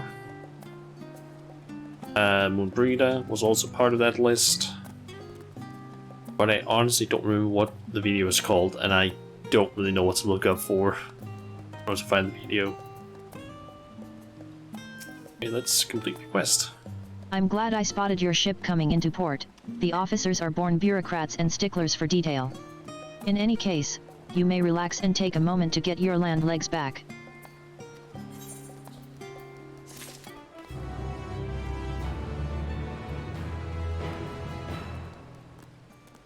Okay, the end ability is actually decent. Okay. I need to basically quickly log out so I can pull up the trailer thingy. So let's just quickly do that. Titles, this is basically just the title screen for Endwalker. The logo and everything. Okay, so I have watched snippets of this trailer, but it's very limited. Also, before we go any further, let me just quickly pull up this. Remove the blur effect from the game. That's usually open the chat. I've watched snippets of this trailer, but not all of it in like full, so it's kind of limited what I've seen. So it's gonna be interesting to watch.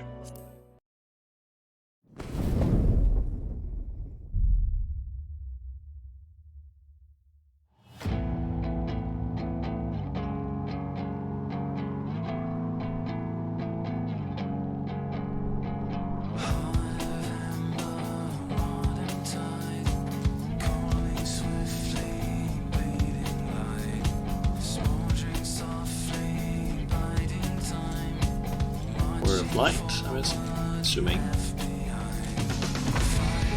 Good Falls, is that what the song is called?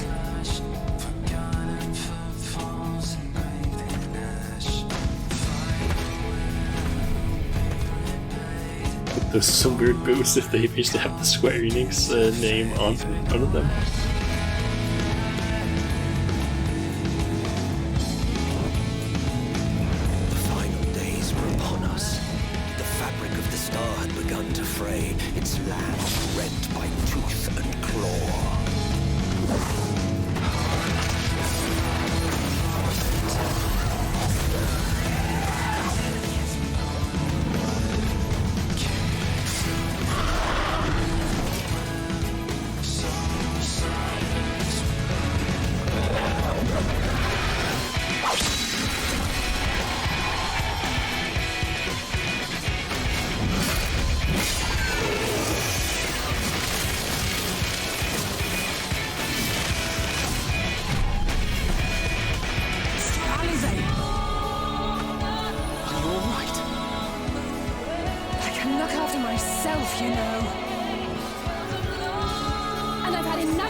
Maybe? There were those who stood in defiance of that. There's like... I'm pretty sure that's Stinianer. The hour is come, creature. It's all or nothing.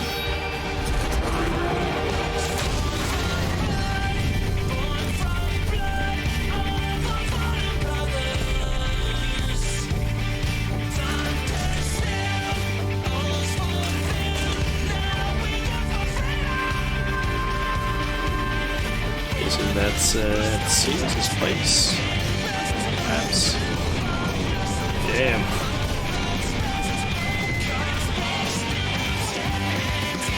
The stage is set, but will our hero deign to play their part?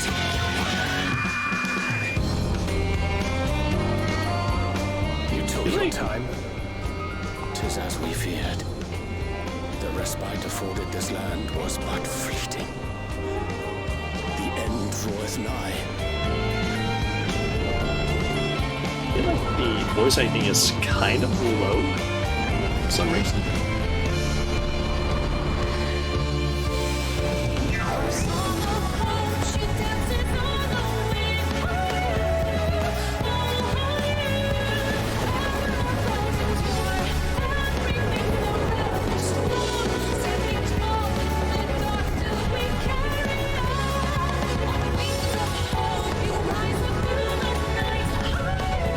A lot of people are just like loving this part of the song. This star still has secrets to tell. Take care, my friend.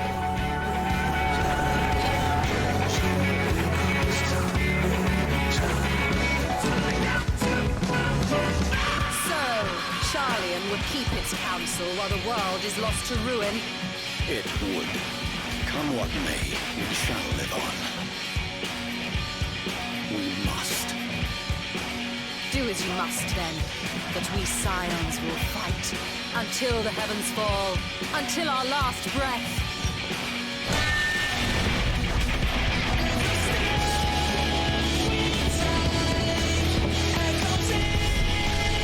And it seems.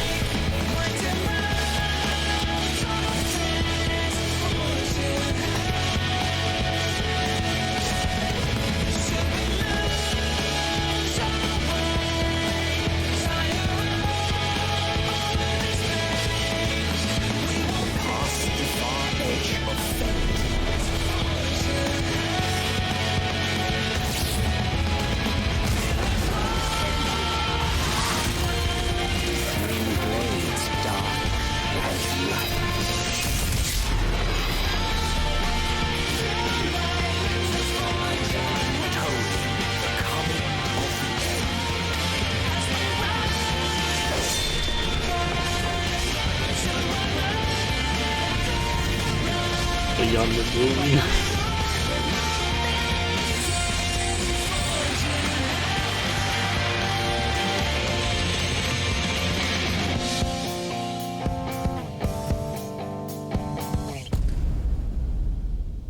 Yeah, I would say Shadowbringers one was a bit more hype, I feel like. But it's like a like Square Enix knows how to, or at least UCP's team knows how to like make those trailers like damn.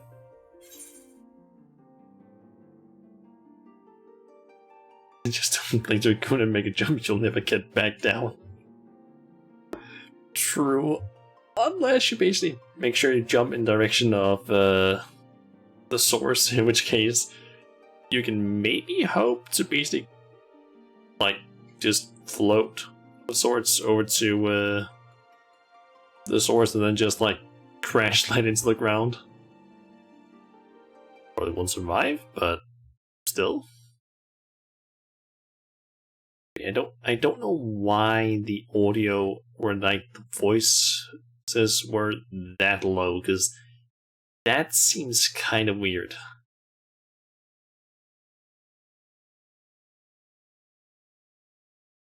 Don't think the jump speed is fast enough.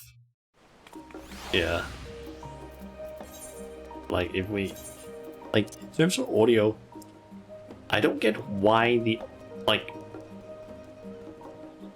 audio for the voices in the trailer were so low, considering that if it goes off my volume settings, how is the voices so low if it were to actually go on based on this? That doesn't make any sense. So I'm assuming it's just the trailer's video file. Yeah, I'm assuming they just did some extremely bad mixing, or their decision to just like, I don't know, not make the voices that clear was a artistic decision, which I'm just kind of like, why? I feel like it would be kind of a good idea to make it so that you could actually hear what people were saying. So, yeah. Anyway, trial. And continue on.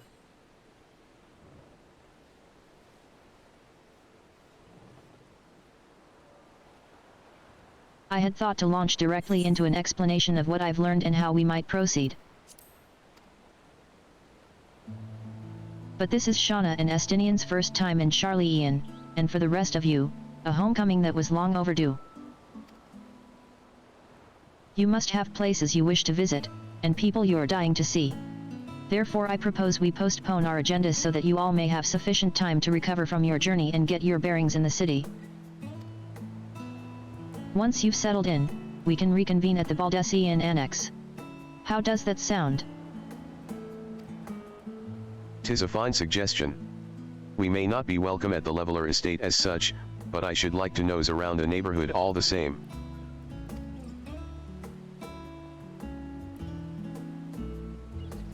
I am equally untethered, as it were. There is no particular place that my kin call home. Don't get to be in the cutscene. Yeah, I think it's because, or at least I know that the cutscenes are not pre-rendered. They're like, yes, staged so that all the NPCs are like displayed where they need to be, and also because you need to be loaded in with all your gear so it doesn't like look weird. Still, I would not pass up the opportunity to reacquaint myself with the city.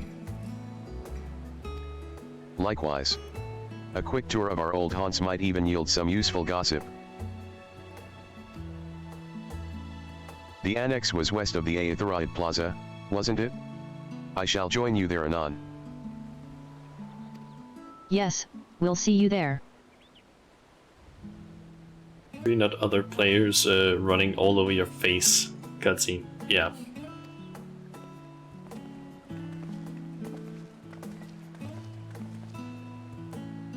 I, too, have places I would be remiss in not visiting forthwith. By thy leave.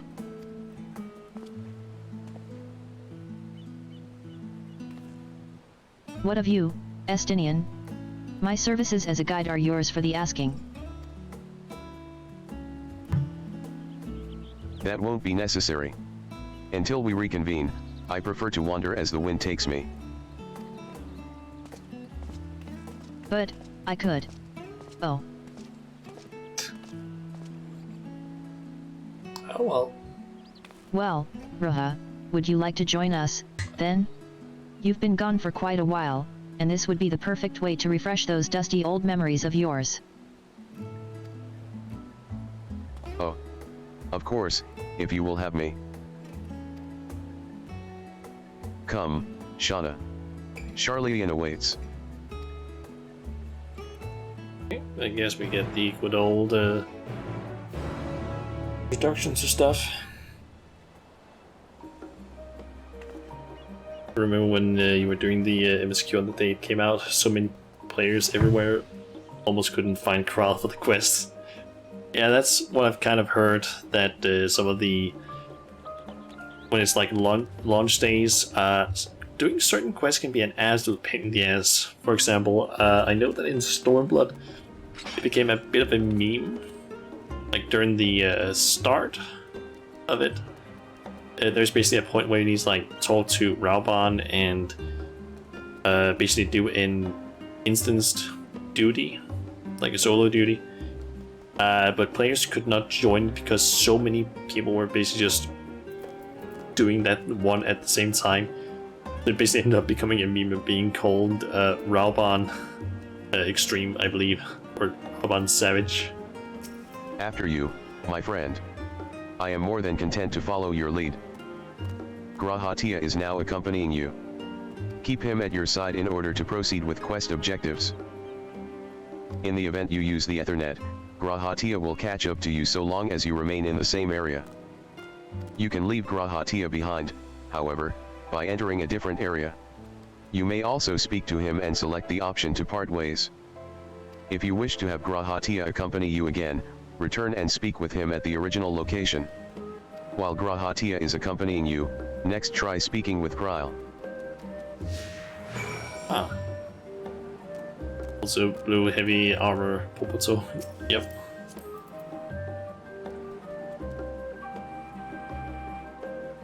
Looking good. So, what? Oh. That's a new thing. I don't remember that being a thing that they had before. All set? Then let us be on our way. Our first stop, amusingly enough, will be the last stand. It's a cafe on the west side of the harbor. Kryle is also now accompanying you. Lead your two companions to the last stand, and speak with Kryle at the designated location. While you are accompanied, you may encounter conversation points along the way which offer additional topics of discussion. Enter the glowing area and speak with your quest companions to initiate these bonus conversations. Enjoy exploring your surroundings together. So you'll have a few of these for Endwalker. Nice. Oh, and it even... Nice, it actually shows the spots where there's these things.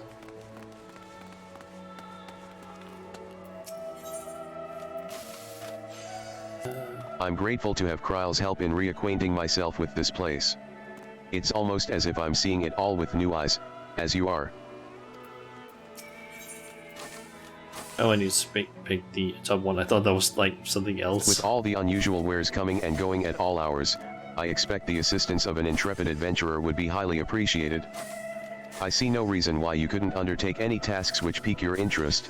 You have been cleared by the immigration officials, after all. I look forward to the day your name is celebrated in Charlie in the same way it is in Eorzea. This place is called the Peristyle, and it is the first stop for cargo unloaded at the docks. You will find the usual necessities for daily living and other imports vital to running an island nation, but also supplies that further Charlie's pursuit of knowledge, namely, large quantities of books, specimens, and samples. Sorting these stacks certainly seems to keep the attendants busy.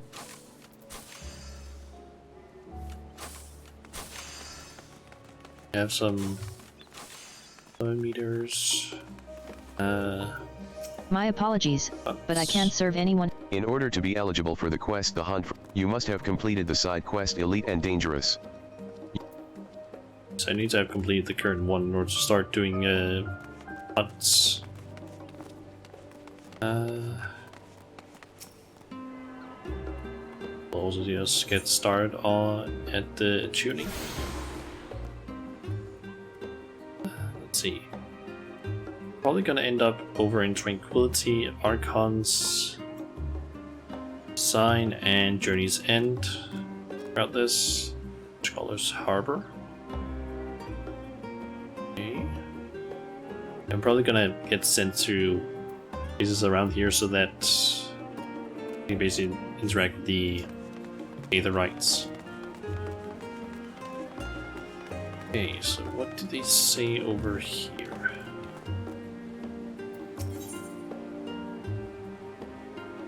Even dangerous video game called Legion. Even dangerous space flight sim. I've heard about that one. I don't know too much about it though. Now that is a sight one could hardly forget, the great statue of Thaliak. As a student of Bald Sen, I was usually quartered on the Isle of Val, but I would gaze upon the scholar's wise features every time I returned by ship to the city.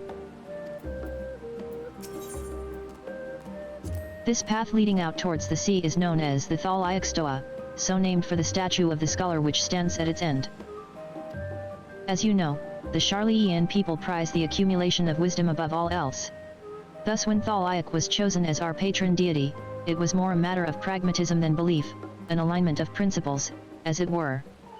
We may have honored him with a rather impressive sculpture, yes, but our faith is not so restrictive as that of, say, the Ishgardians.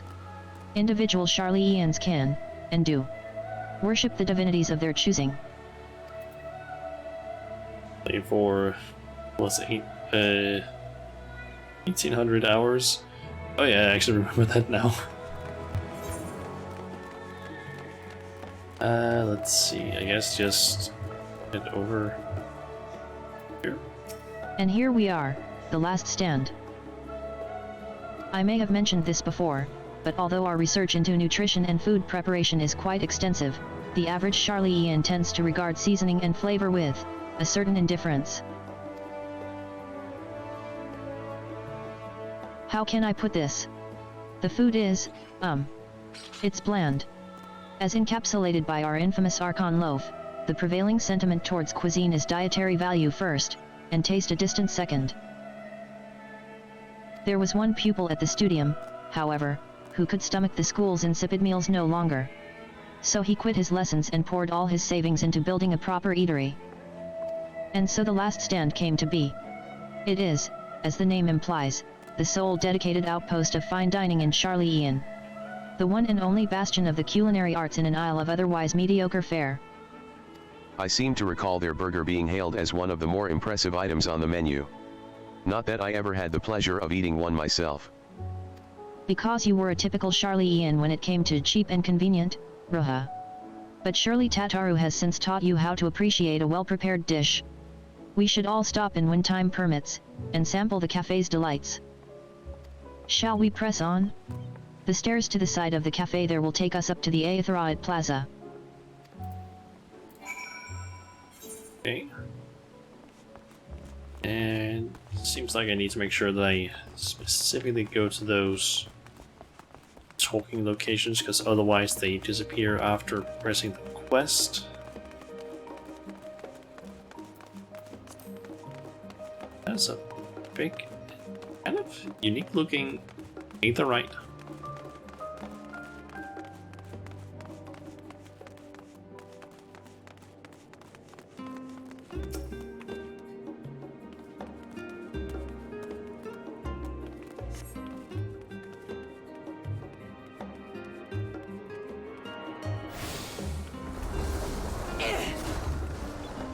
Did I get it tuned? I did. It's like kind of semi-light there, I think. An unusual shape, isn't it? Yeah. I assure you, however, that it's a perfectly functioning Aetheriot. Remember to attune yourself before we move on. Now, being the diligent tour guide that I am, I should make mention of the Confluence, a research facility located on this very plaza. Its much vaunted discoveries are the reason Charlian stands at the forefront of teleportation technology. In deciphering the underlying principles of Allegan Aetheriots, it allowed us to understand and reconstruct what was essentially a lost art. And off we go to our next destination. Our path leads northeast to the Agora, Charlian's largest marketplace.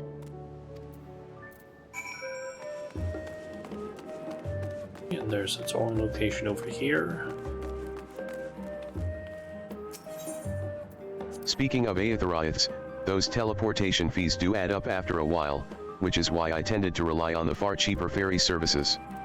I was pleasantly surprised when Mistress Tataru informed me that the Scions are reimbursed for transportation costs as part of our duties, but I find old habits hard to break. That, and I'd rather not be bothered filling out the necessary paperwork. Here. That's the entrance to the Confluence. I have no doubt their expertise will prove useful at some point, so I suggest you remember the way here. So the Confluence. Guess we can wait to take a look inside it if we can do that. Okay, we can. I'm guessing those are. Yep, that's Aetherite crystals. I'm guessing they're constructed into Aetherites that just work, I guess.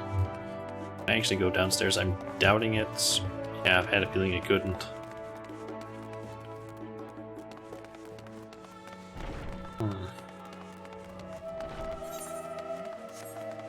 Oh yeah, I also just completely forgot to enable the filter over the chat so that doesn't accidentally display anything inappropriate or just anything that I don't actually want to be displayed. Okay. Oh.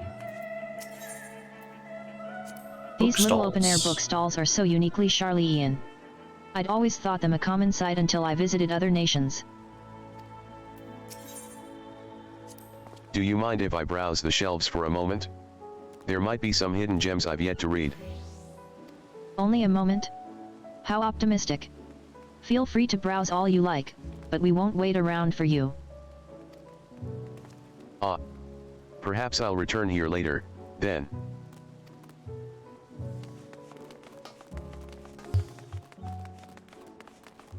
I feel like I'm noticing a bit of the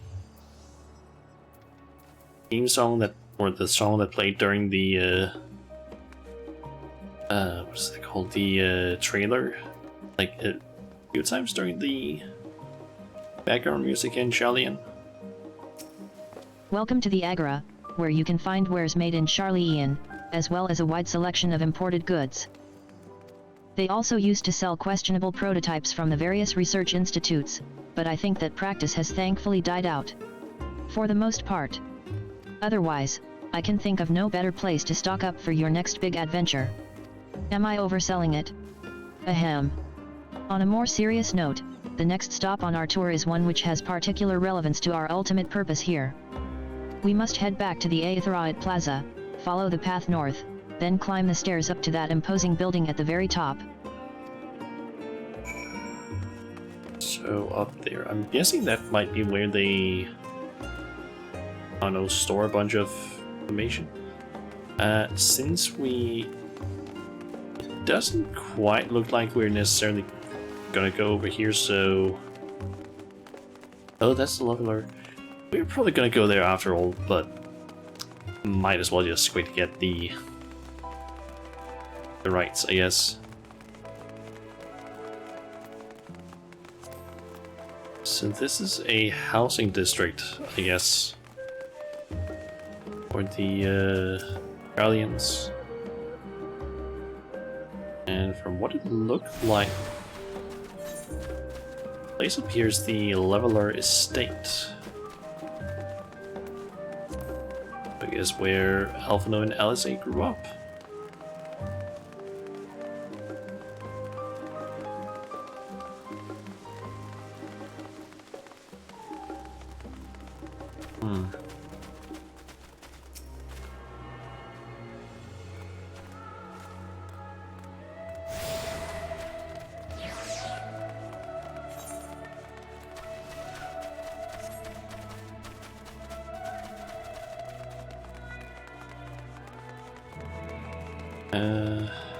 Getting all of them basically make teleporting easier to get extra teleport locations.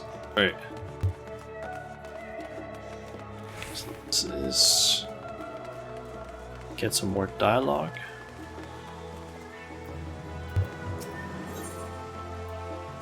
This is the Nymphium, an area dedicated to the blessings of water. For Charleyans, water represents more than a life-sustaining liquid. It is a reminder of the great flood which precipitated the birth of our nation, as well as a symbol of the knowledge which flows from Thaliak's divine ewer.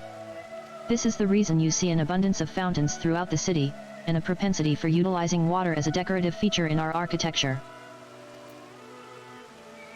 Okay. Interesting. These little decorative features are typical of Charleyan architecture. Aside from the research wing, our headquarters on the Isle of Val were rather simple and rustic by comparison.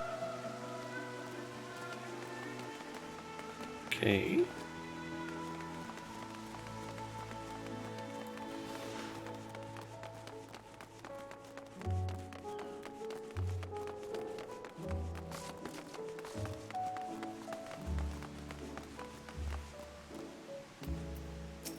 This grand structure before you is the rostra.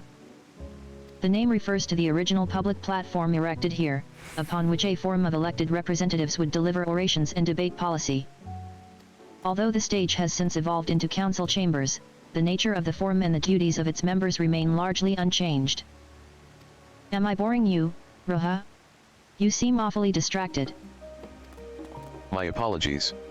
From here, one can see the entire city spread out below. The vista put me in mind of my arrival in the first. Those who had gathered at the Crystal Tower asked me how they might go about building a new home. Naturally, my answers were all inspired by my knowledge of the finest settlement I could think of, the great city of Charlene. And bit by bit, those few buildings grew into a town. A community. The Crystarium. I can almost see its echo. I see. Feel free to come up here whenever you wish. I don't think the counselors would object to you simply enjoying the view. Such memories should be treasured. For now, however, the tour must go on. Our spectacle of sightseeing concludes with the fittingly named Journey's End. Walk down the stairs to the east, and continue straight ahead. Okay, so we were supposed to go there actually. Pretty nice view from up here. And it looks like in order to actually exit from here, you need to go either through there or through the building, then out that way.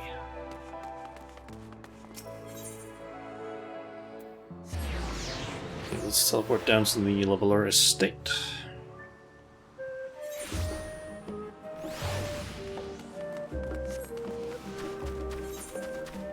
Also, there are no chatting areas. We've arrived at Journey's End. History tells us that this was where those who put ashore with Archon Jungkrep built their first homes. In the present day, it serves as the residential district for the most important officials and the oldest Charlene families. You'll see that one mansion is clearly larger than its neighbors. That estate belongs to our friends from House Leveler. All things considered, we should probably keep our distance for the time being. And with that, we bring our little Charlene tour to a close. I hope it has proven to be an entertaining and enlightening experience. Now, shall we head directly to the Baldessian Annex? You remember the way, don't you, Raha? Let me think. We head down towards the harbor, cross the bridge to our right, then follow the path below the Aetherite Plaza? Correct. After you, Shauna. Okay, we do have a talking area over there.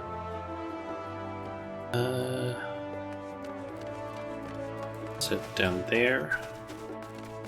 And I'll grab that one on the way, and then I think that is... Ah, that's Baldessian Annex. I thought it was like over here somewhere.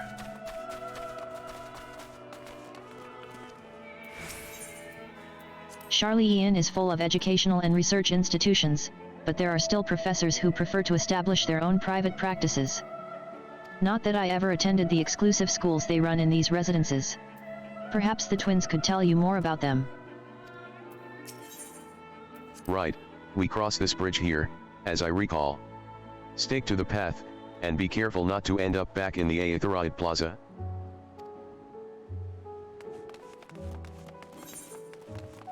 Okay. I mean, I don't think it's a problem to end up back in the Aetherite Plaza. I would assume.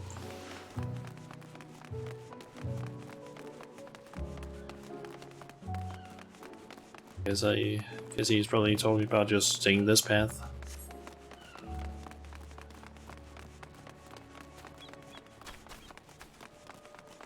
Although I guess if we were to go based on like the, I guess, paths that they have made, that is like the proper way to go here. As the joyous look on Raha's face has undoubtedly informed you, this is the Baldessian Annex. If you continue up the hill, you'll arrive on the doorstep of Phenomenon, but I think we've explored enough for one day. We can take you there another time. Inside with you, then.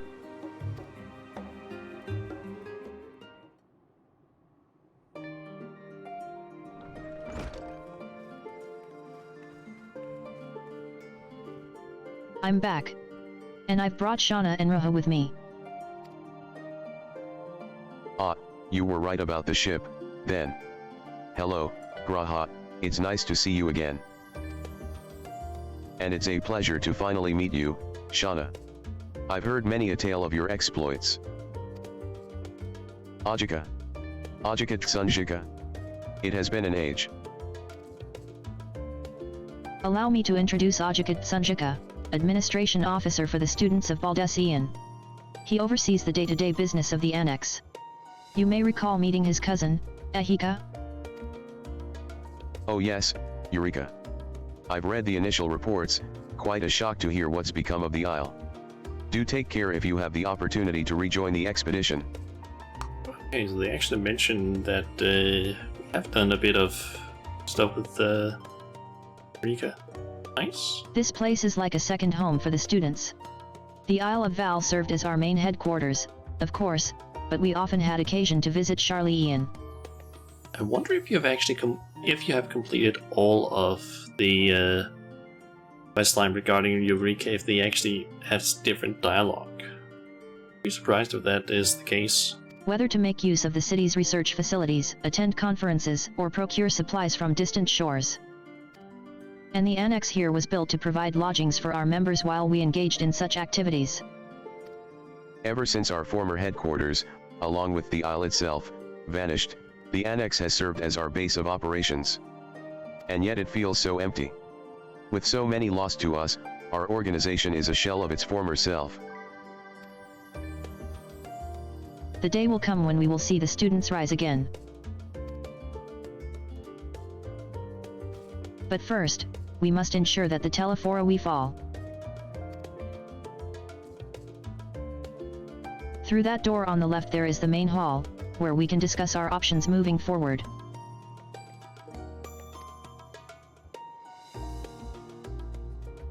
Once everyone arrives, that is. You probably have time to rest before our discussions begin in earnest.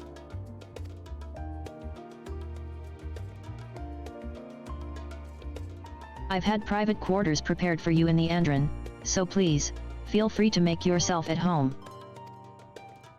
Ah, the nap rooms. Perfect for an afternoon doze. Oh, I didn't mean to give you the wrong impression, the chambers are quite well appointed. Far more so than some cheap roadside inn, you may be assured.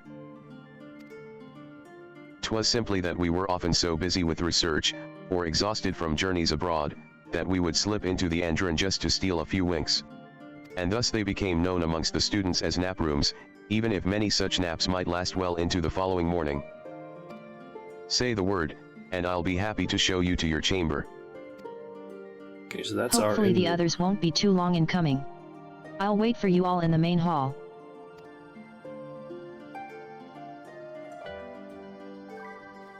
Yes, that serves as the inns in Charlia.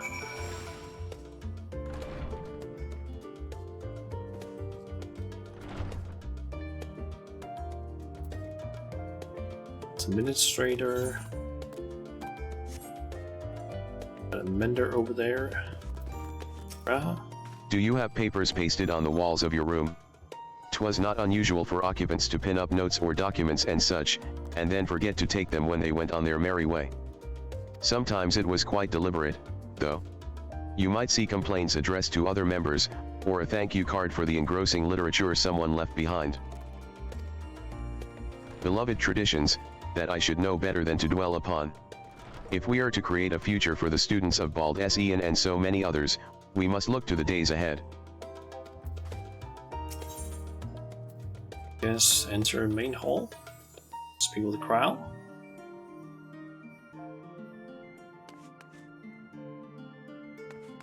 Hey, let me actually take a look at some of this.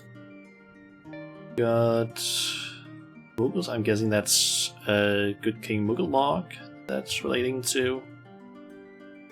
That is a map of.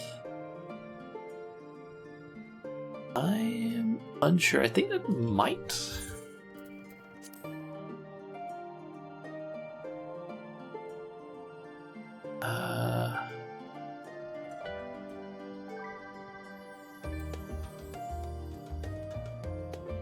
Pretty sure on the way. Oh wait, that's over here. That's Othered and Gashi and so on. Okay.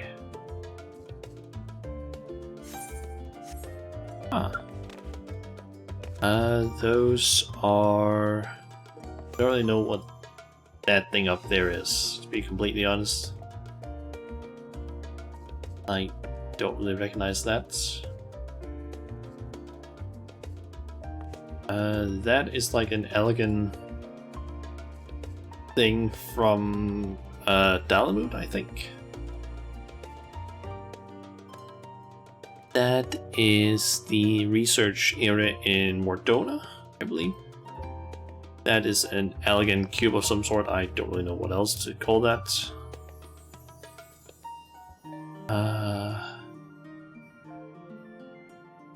That could be the Crystal Tower, but I'm not really sure because it doesn't. I feel like it doesn't quite look like that.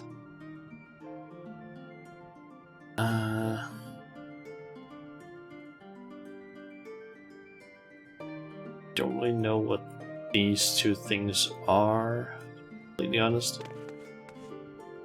This is just a big map of Eorzea with some notes put on it. That is Eorzea. Let's see, that is some islands.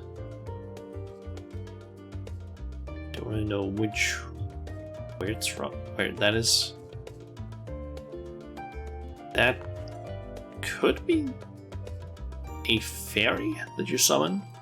They could also kind of look like, to an extent,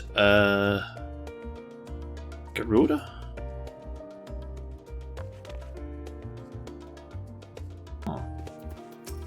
Feeling refreshed and alert? Our colleagues should be wandering in soon, so I suggest we stay here and wait for them to join us.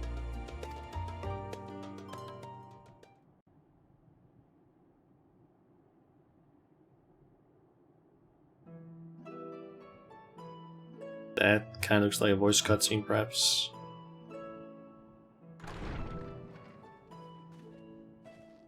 Pray forgive me. I was delayed. It's fine, Urianger. We're all here now. Let's get down to business then, shall we? Defeat the Hunts. Come what may, we must prevent the Telophoroi's plans from coming to fruition. At present, I see two paths for gathering the information which may aid us in achieving that goal. The first involves an investigation into the change which has come over Sharlayan, not to mention the recent inscrutable behavior of the Forum. As most of you know, the 99 members of the Forum are elected from the general populace. This alone guarantees a plethora of opinion with regards to foreign policy. The bibliotheques, for example, are a group of conservatives which would have Sharlayan focus on recording history, while remaining entirely uninvolved in the making of it. And at the other extreme, we have advocates for proactive diplomacy and direct intervention. My grandfather Galef was one such member, as was Archon Louisois. Yet despite our diverse factions and philosophies, the recent vote to deny Eorzea's request for assistance was unanimous. Even more concerning was the fact that many cited other, more pressing duties as justification for their recalcitrance. That seems strange. Fortuno's refusal in Gridania had those same undertones. 'Twas as if, having stared unblinking into the face of impending doom, he had simply turned away to pursue something more important. But what could that possibly be? A mystery indeed, and one which I ask for your help to solve. Our future may depend on it. As for our second potential path, it concerns a request made directly to the students of Baldessian.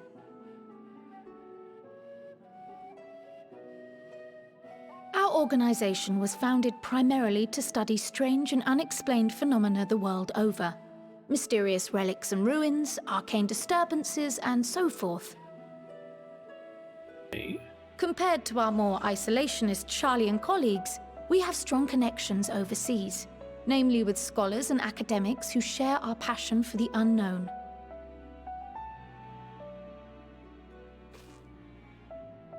The request in question comes from one such acquaintance, Nadana, an alchemist residing in distant Thavnair. Her missive describes the sudden appearance of a tower, and the subsequent summoning of what I can only assume is a lunar primal.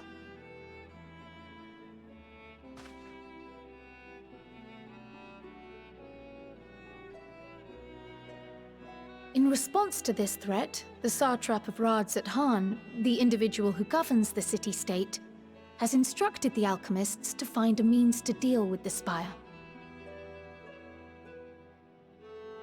The artisans of that land are heirs to an ancient tradition, one rather unlike that of their Uldan counterparts. 'Tis possible, nay, probable, that they have gleaned truths unattainable by Eorzea or her Far Eastern allies. They do, in fact, appear to have a strategy in mind, though it will require further research. To that end, they have requested an introduction to a capable warrior shielded by the blessing of light. Us. Assuming we divide our forces to pursue both of Kral's lines of inquiry, then having you join the group heading to Thavnair would seem the obvious choice. But the investigation in Charlian is of vital importance as well. Equal, I think, to the Thavnarian one, given that the fate of the world may hinge on the results of both. So Yes, it is quite the quandary. Though it is a great imposition and an altogether too common one, our efforts would be more likely to succeed were you to lead the charge on both fronts. Oh. Did not expect that. You are indeed our champion. As to which task to tackle first, we will defer to your decision. Let us next decide how everyone else might best be assigned. As for myself, I shall continue what I've begun in Charlian. I should also like to steal the services of an Archon or two. I wonder, do we get to pick who goes where? That would be pretty cool. And thereby gain access to a greater range of reading material. I will help with that. Or maybe we don't get that. Allow me to offer my assistance. I have some small amount of experience in the field of research.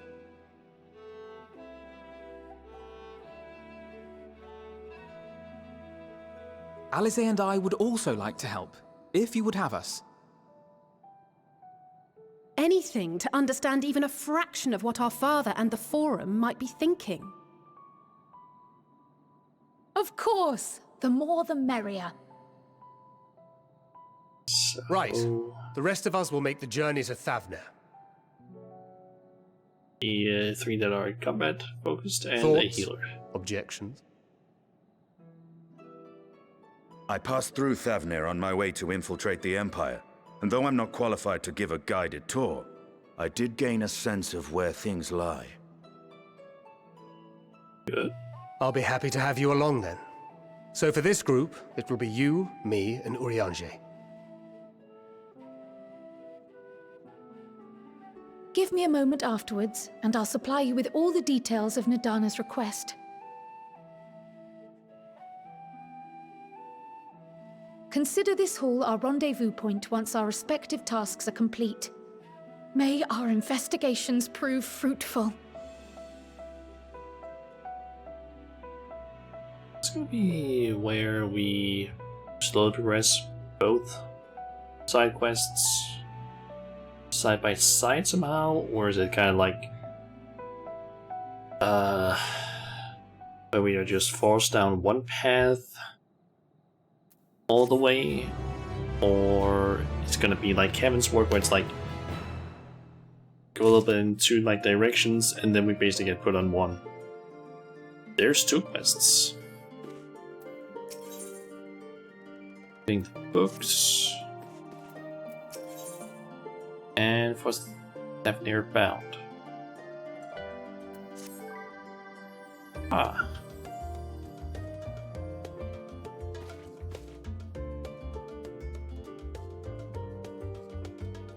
You know what? Might as well go to Thavnir first, because I'm assuming that these two basically at like some point like combine. Just kind of curious, how long does that take? Let me try and check here. Thavnir bound, is that quest called?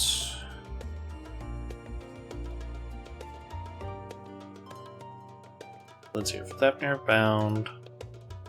Quest before that, new Charlene, new you. That unlocked several quests. So let me just quickly try and go down without looking at any sort of information. Down the two paths.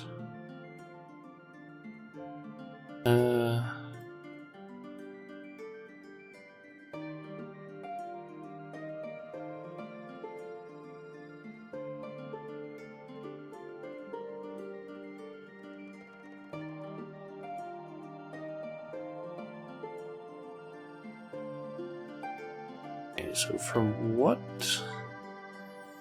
I can see, just based on like going down some of these, it looks like I have several quests I need to do in each part in order to basically then get back pretty much to the main part. I mean several. So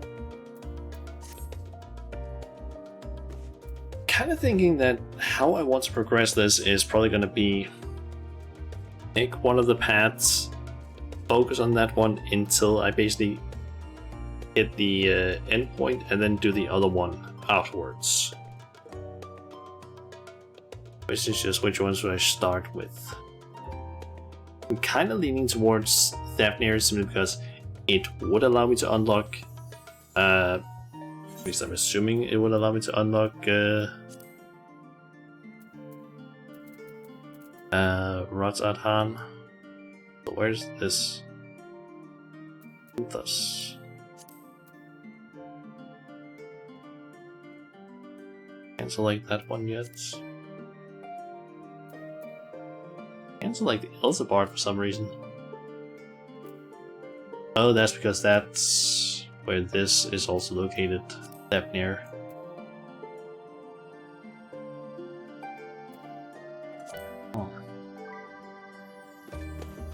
I think I'm gonna go Thavnir, to be honest, just so I can unlock that area, because I believe that would be both of the main cities that would unlock through that path, or at least I'm assuming I'm gonna unlock Ratzadhan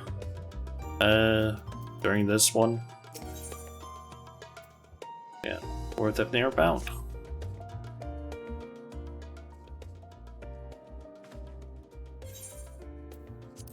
I have Kryle's instructions in hand. If you are ready to set out, then so are we. Having been to Thavnir before, I can travel by Aetheriad, but what of the rest of you? Another sea voyage would waste time we do not have. Kryle was of the same mind, and has already secured the aid of the good folk of the Confluence.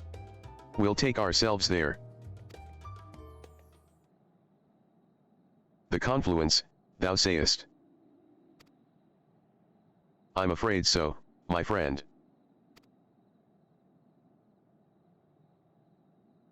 What's the problem? Thou wilt recall the hunt for Iceheart, unto whose sanctuary we delivered thee owing to the knowledge of our comrade Moonbreda. Yeah?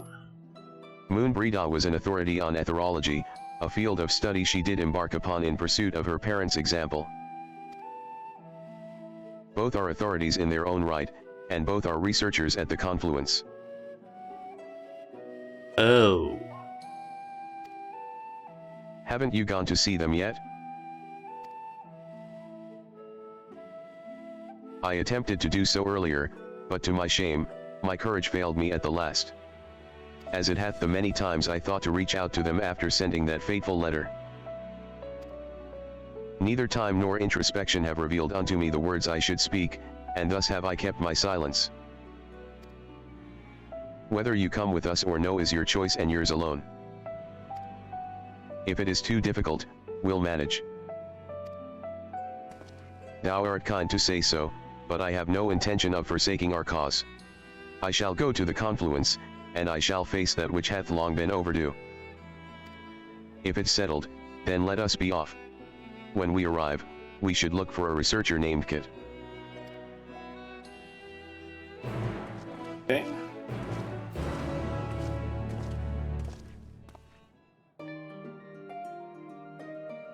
And if it is possible to accept the other one, but we are gonna wait for that.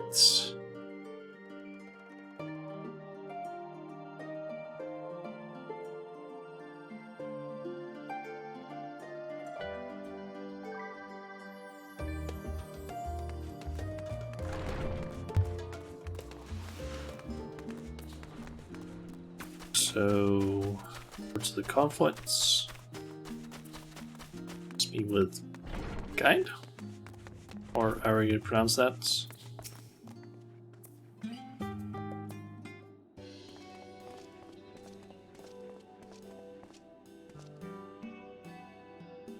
Well now, this is rather a lot of stern faces. Are my library books overdue again? Not to our knowledge. We're associates of Kryl of the students of Bald Sen.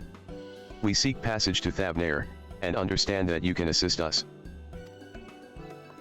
Ah, the test subjects. Welcome, welcome. I don't like the sound of that. Why test subjects? Test subjects? Yeah, why test subjects? Feeling I might know you why. hadn't heard? Well then, allow me to explain. So, in order to travel to an Aetheriot, you ordinarily need to be attuned to it beforehand. Otherwise you can't use it as a beacon to seek out while you're a mess of ether hurtling along the life stream. An inconvenient but incontrovertible limitation of Aetheriot teleportation. But what if I were to tell you that there's a way to travel to an Aetheriot without being attuned to it? A way to teleport instantly to places you've never been? For long years, we've labored to make such travel possible, that people might move about more freely. And we've finally done it. We've created a new kind of Aetheriot that doesn't require attunement. Truly. Hey. That changes everything. Well, my language may have been a bit misleading. The user need not attune to these Aetheriots, but the Aetheriots themselves must have been pre-attuned to each other, thereby facilitating travel between the 2 points. But it just so happens that of our first test pair of Aetheriots, one has been installed here in Charlian, and the other over in Yedlimid, a port town in Thavnair. As you may know, our nation has long maintained strong ties with Radsat-Han. And indeed, we owe much of this breakthrough to the contributions of their alchemists. So to sum up, we're to test these Aetheriots. How fortuitous, for you. I should mention that an accident has impaired my ability to channel ether. Will this be a problem? Not at all. As a matter of fact, you might say these Aetheriots were made for people like your good self. The magics imbued within will whisk you away without any effort on your part. A veritable dream come true. And far be it from me to worry about such things, but do we have permission to make use of your shiny new invention? The only permission required is yours, so assuming you're willing, we're all set. It may come as a surprise, but we actually struggle to find test subjects. Most people seem to have an unreasonable fear of their souls gradually disintegrating as they drift helplessly in the life stream, in the statistically unlikely event that something goes awry. But it's plain that you aren't most people. Heh, Mistress Kryl truly knows how to pick 'em. If I might change the subject. Are Master Wilfson and Mistress Blowwooden not present today? Oh, you didn't hear? They've recently resigned their posts. Their expertise was needed elsewhere. A large-scale project helmed by the Forum itself, as I understand, but I'm not privy to the details. I see. Okay. Any other questions? No? Then let's get going before you change your minds. Please see to your preparations and head outside to the Aetheraid Plaza. I'll be along shortly.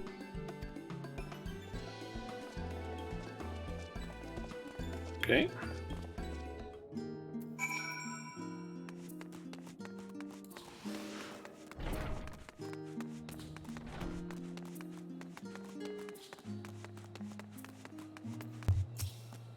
Though words unsaid yet weigh heavy on my heart, I shall devote mine all to our task in Thavnair. Given my experience with teleportation, I'd be lying if I said I didn't have reservations, but I will trust in Kryl. I shall teleport the tried and trusted way. Good luck.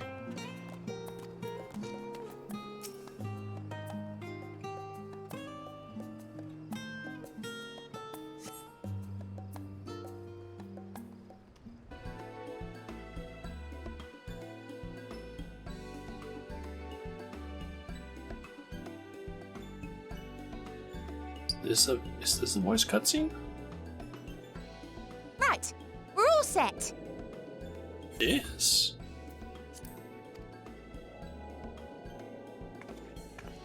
Just the 4 of you, was it? 3.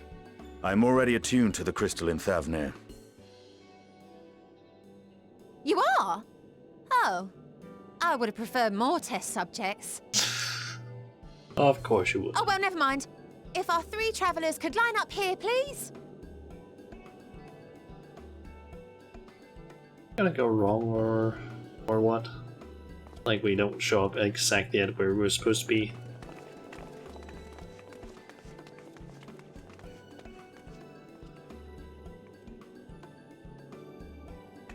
Yes, right there is fine. Take a deep breath, and I'll soon have you soaring through the ether.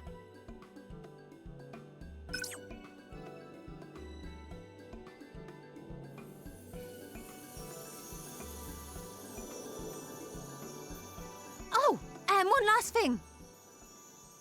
Yes? You might experience a teensy-weensy touch of violent ethereal sickness. Good luck! Might have been a good idea What? to say that say that first.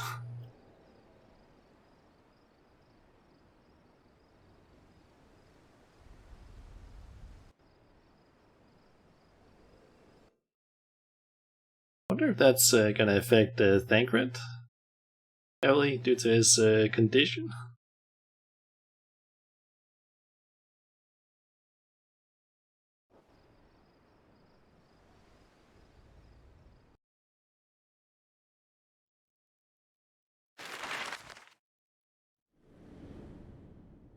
Okay.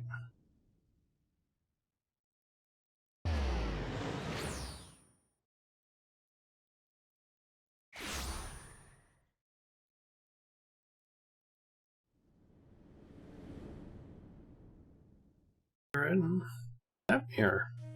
Yes. Thavnair, home to city-state Rads at Han. Rising from the southeast waters of the Bounty, this Isle of Plenty served as the battleground for a conflict between 2 peoples.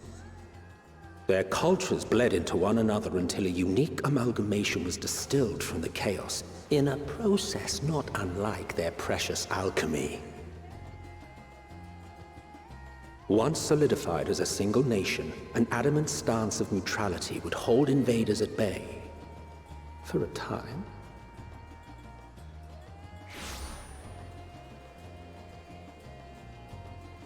Now across this vibrant isle creeps a fog of malice.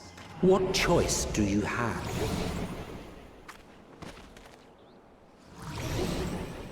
Oh no, we are getting ethereal sickness. What chance?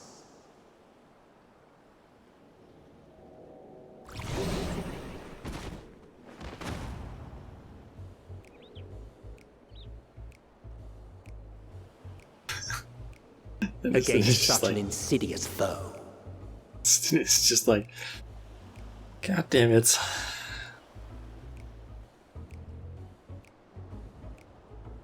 Elsabard Thavnir.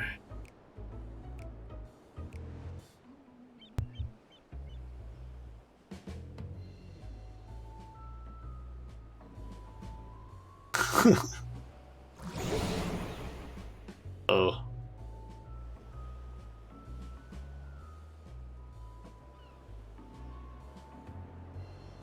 I've seen fairer faces after a bout of bad shellfish.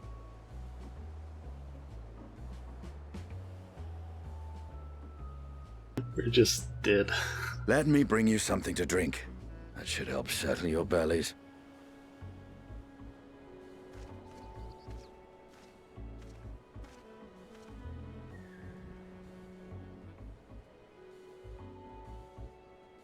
Wait, Orion There was a just note sitting. with Kryle's instructions. Just standing lying back, just like,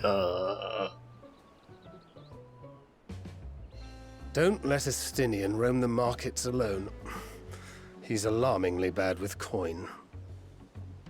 Oh no.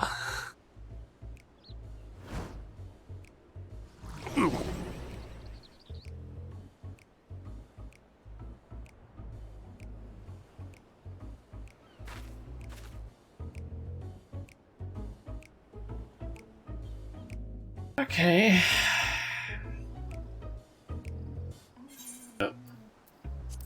You managed to will yourself to your feet, but given your condition, will you be able to reach Estinian in time? God.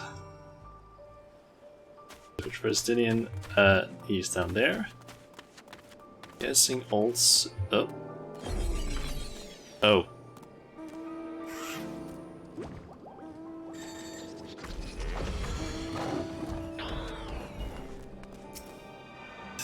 Ether sickness.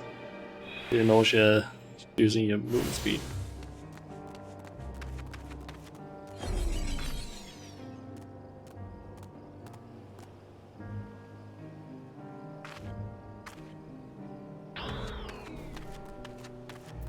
You there, I need 3 drinks.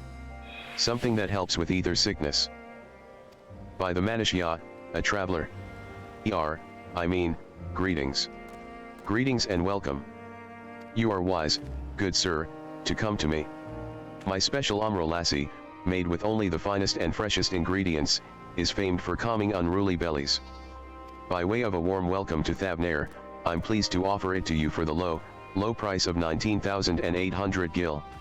For not 1, not 2, but 3 bottles. A bargain amongst bargains. 19,000? Nah. Don't fucking do it, Estinian. The price is high road robbery, and you want to say as much to Estinian, but you realize any words of warning you cry out would be accompanied by your last meal. You must stand before Estinian and, using gestures, deny that the deal is fair.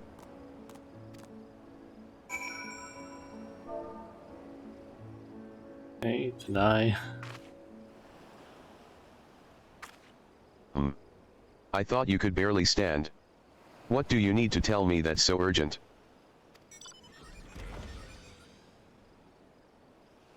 Wait.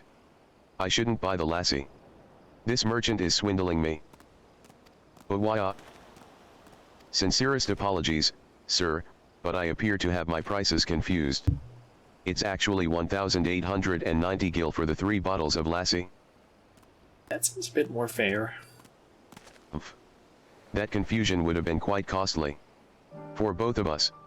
Very well, then, your coin. Here, a bottle for each of you. Take them to the others and get some rest. I'll be back after I've explored the town. Just don't buy anything, please. Please don't try and buy anything.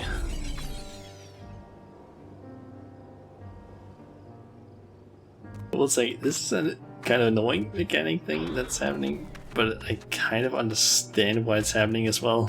Like, it makes sense for the quest.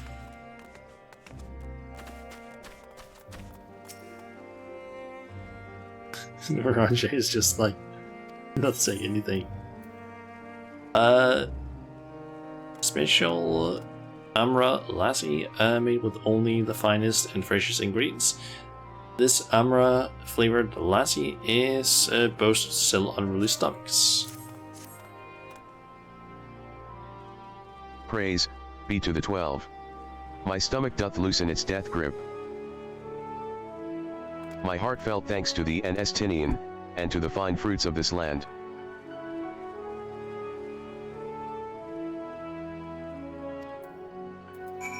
You were, in time. Excellent. You've spared us Tataru's wrath.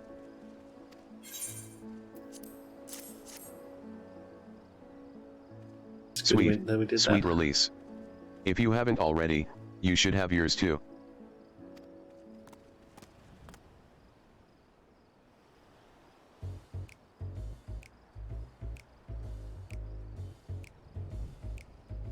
Right, I'm ready to get on with it. That lassie truly worked wonders. Back on your feet, I see. Thy hair. I've bound it. 'Tis the most I could do against this heat short of shedding my armor. May I ask where you got the cord for it? A local vendor. The man said it's a Thavnarian weave, tough and not easily unraveled. And how much did it cost? 9,400 gil, a steel, I was told. 'Tis nothing fancy, but I've always valued function over form. That's incredible. I dare say not even Alphino could hold a candle to you.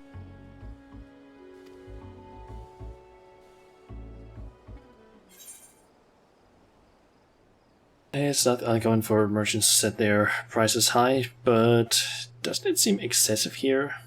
Are all Anish merchants so unscrupulous? Expected the Assured Dragoons put up more of a fight. Is it uncommon for the prices to be this high? I am inclined to agree with thine assessment. It doth seem excessive, unusually so. Claiming Thavnair as its dominion, the nation of Radz-at-Han hath long thrived as a hub of commerce. In the beginning, there were the Arkazodara, a Mithangat tribe indigenous to this island. Over time, they came to be joined by other races, and through their intermingling a culture rich and distinct did emerge. From alchemy to textiles, the products of Hanish culture have come to be celebrated and coveted the world over. A development only aided by the nation's prime location as a waypoint betwixt east and west. All of this hath combined to make a trading power of Radz-at-Han, yet such a status cannot be taken for granted. Nay, it must needs be maintained through judicious governance and stringent regulation. Neither of which I see any evidence, given that merchants at a gateway town are free to fleece hapless travelers and tarnish the reputation of the nation at large. Just so. That opportunistic pricing is rampant doth suggest that oversight is much weakened, or mayhap that the people have fallen upon hard times. Whatever the truth may be, 'twould be prudent to ascertain the current state of affairs. Prudent and practical, aye. We've naught to lose by learning more. So, ere we seek out Kryle's acquaintance, shall we see what information we can gather here in Yedlamit? Excellent. We didn't exactly get off to a flying start, but we'll make up for it. Okay.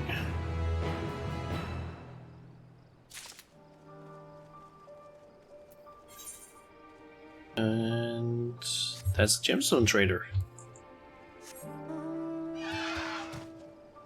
You found your pet, by the way. Okay. Trader. Welcome, traveler. You now have access to success. Yeah. Okay, I can't buy that yet. I believe I read basically online that the vendors don't sell anything, or don't sell the maps until you get to rank 2 in terms of the shared fates. So So, yes, off stream I'll probably try and do a few baits around here to try and get a bit higher up. I think I need to do like 6 of them gold rating in order to basically get to rank 2. Okay, on low tide. Right, let us split up and make inquiries in town.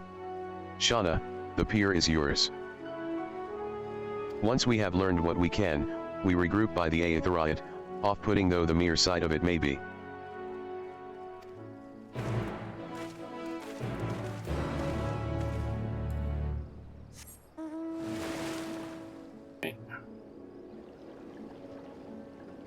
And we also got a Chocobo Keeper over here. I just want to unlock them in case there's places that I can't travel to using like Aetherites, but I can with Chocobos, because that could be something that's around the place.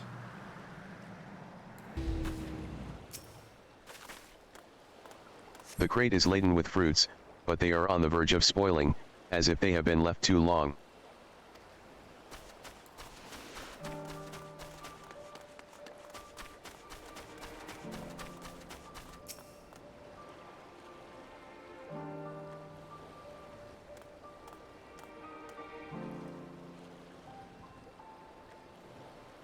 Gazing out from the pier, you spy boats moored off nearby isles, with the silhouettes of larger seafaring vessels farther away. Compared to other ports you have visited in the past, there appears to be very little activity.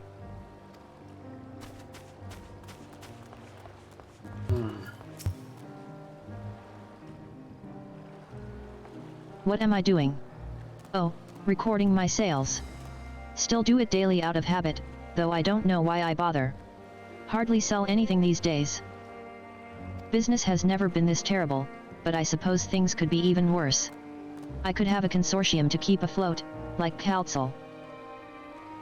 I don't envy his position. Better to be alone with my little operation, I've come to realize.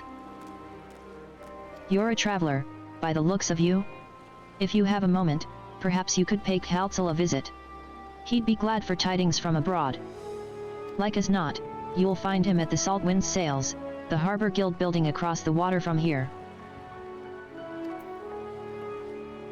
You will use the bird boss. Yeah, I haven't really used them either that much, but who knows, there might be a time that I might want to use them. Plus I also just kind of like unlocking them, just to have them unlocked. Well now, if it isn't a traveler. You're a rare sight in these unsettled times. People have been giving us a wide berth since that accursed tower suddenly appeared on Naranair. If it just stood there and loomed ominously, perhaps things would be fine after a fashion, but no, it had to spawn fell fiends as well. We still have our lives thanks to the Radiant Host, but business is as good as dead. What'll become of us, only the gods know.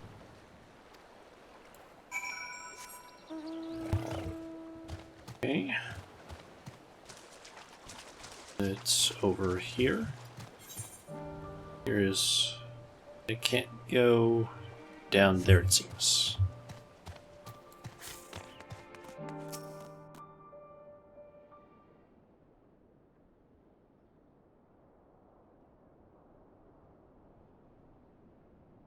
The Dalmascans aren't coming?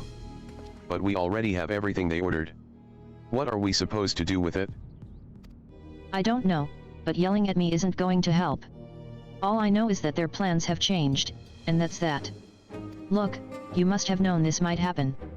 The Empire is at war with itself, and the provinces are in chaos. And then there's the tower sitting on our doorstep spitting out monstrosities. The city has its defenses, but we've been afforded no protection out here. We can't blame foreigners for not wanting to take the risk. God. But this will be an enormous loss. Alright. Forget about the Dalmascans. Surely some ships are still coming? We have fresh produce, handicrafts, medicines, all the perennial Hannish favorites. Our consortium works closely with merchants and artisans to supply only the finest wares. Quality is guaranteed. I know all these things, Council, I do. Which is why I regret to say I have nothing for you. All voyages have been cancelled or indefinitely postponed. And you are? Wait, you're a foreigner, are you not? A merchant? Please tell me you're a merchant. Yeah, unfortunately not. I see. That's a shame. Yeah, sometimes get my retainers to sell stuff on the market board, but that's a different kind of thing. I wouldn't really call that a merchant. I'm sorry, but we're discussing important matters. If you need something, please talk to one of the others. Excuse me. My name is Matsya, and I'm here to seek counsel.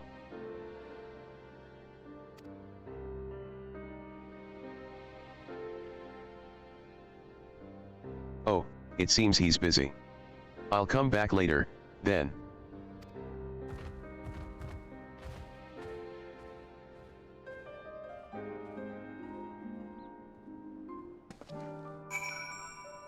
Yes, go and speak with them.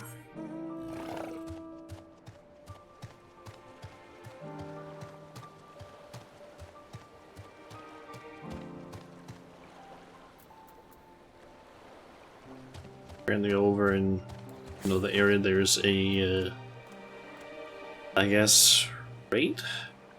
Like one of those rare spawn raid bosses that have spawned, but we are not gonna be able to get there yet.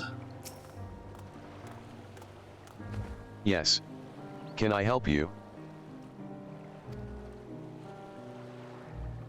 Ah, I remember seeing you back in the guild. You wanted to speak with counsel, too, did you? I'm Matsya, a fisherman of Akyali, a nearby village. I sell my catch to counsel, who offers it to foreign merchants. But he hasn't bought anything for a while now. When I heard that the consortium had been struggling, I became worried and decided to come and see him. Just as soon as he's free, anyway. He's a hard-working man, and I dare not disturb him.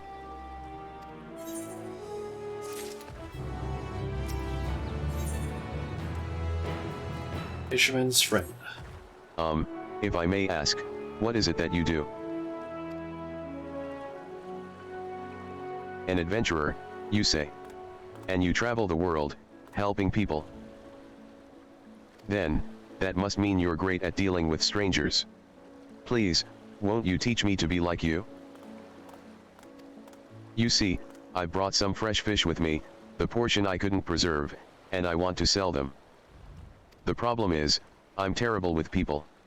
I've ever only dealt with counsel, and I can't talk to customers without getting my trunk in a twist. So please, as silly as it might sound, will you not peddle the fish in my stead, and show me how it's done? If you're willing, please let me know, and we can begin at once. The events to follow cannot be skipped. You may wish to cancel any pending duty finder registrations. Okay. You'll do it, then. Show me how to deal with customers. I'm in your debt. Right, please try peddling my fish to, shall we say, 3 people here in Yedlamid. I will observe you and learn. Matsya is now accompanying you. Keep him at your side in order to proceed with quest objectives. You can leave Matsya behind by entering a different if you wish to have Matsya. Yeah, that's just all that info.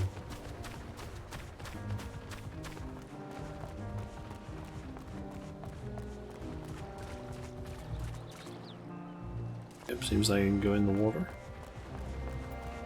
Really shouldn't. I wonder, can I dive in this water? Looks like it might be a little bit too shallow though.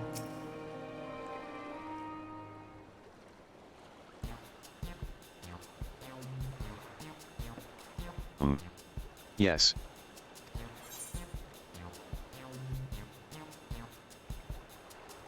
Fish, I got fish here. Fresh fish straight from the sea's bosom to your mouth. Greetings, friend. How fare you of late? Oh, that one. Greetings to you too. I suppose I'm well enough given the circumstance.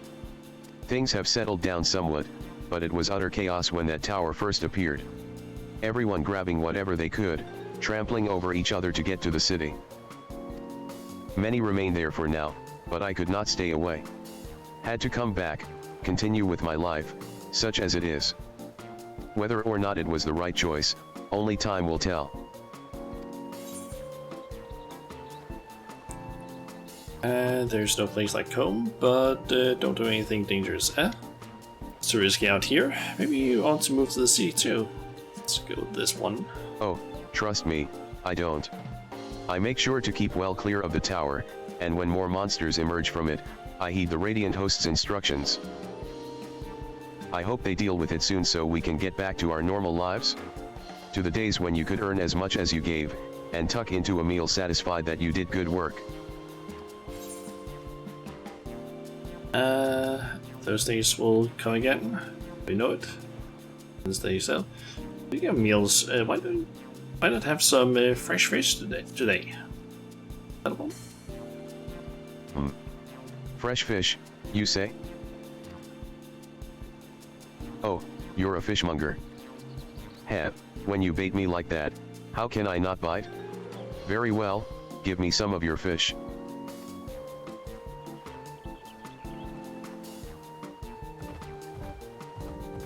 Thank you for your custom. The catch of the day is Shallow's cod, delectable stewed in coconut milk, or baked with a sprinkle of salt.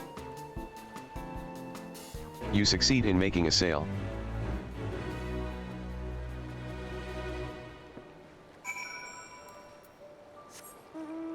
Okay.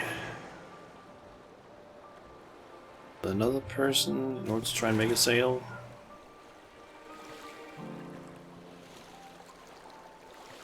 Sorry, the fishmonger, yep.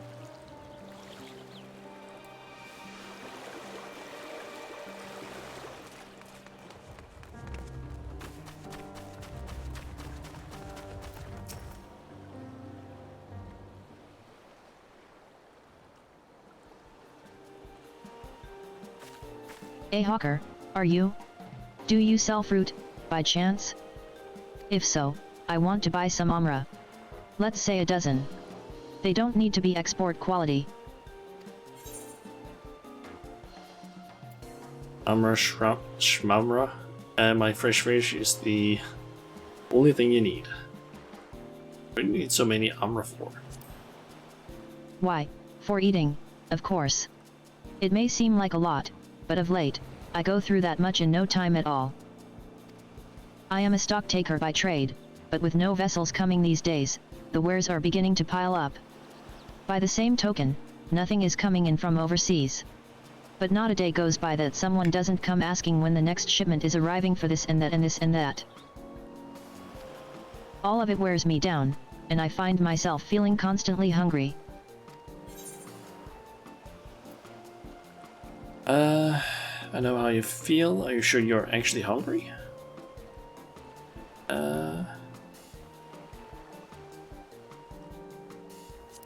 Go with that one. You know, when I think on it, I'm not so sure. Rather than hungry, perhaps I've been feeling unfulfilled? And I try to fill the void by gorging on food I like. You like fish? Fish? I do like fish, as a matter of fact. Why do you ask? Oh, so you're a fishmonger. Apologies for the misunderstanding. Seeing as you're here, do you happen to have occhiali sardine? They're perfect in a spicy soup.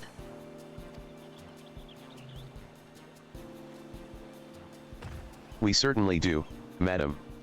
And if you like it spicy, I also recommend them pickled in oil with a generous amount of chilies. Oh, that does sound like a wonderful challenge. I didn't have fish in mind at first, but I dare say I'll enjoy these. Thank you. You succeed in making a sale. Okay. And I'm assuming we just have one person left. So we go by the usual, I don't know, rule of threes. Feel like it's usually the case in most games when it comes to quests. Oh, Raja is over here. 'Tis a storehouse like any other, at first glance. Yet in contrast to its scale, there is a distinct lack of activity.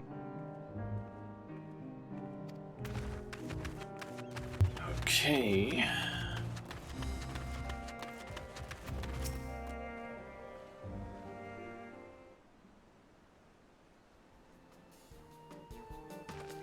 What is it?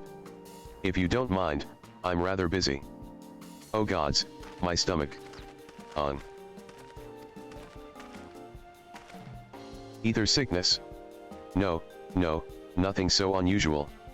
In my hurry to get back to work, I just ate a little too quickly.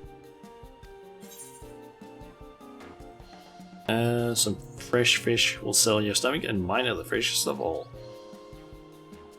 You should take it easier, more slowly and savor your food. That one, probably. With that I could, but I can't afford to be idle. Like as not, circumstances will surely get worse before they get better.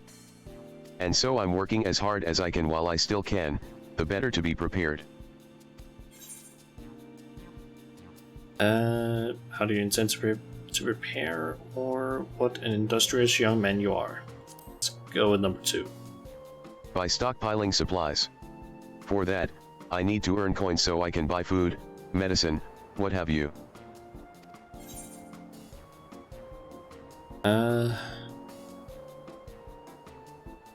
How about some fish for your supplies? They're fresh caught. Do we have anything suitable?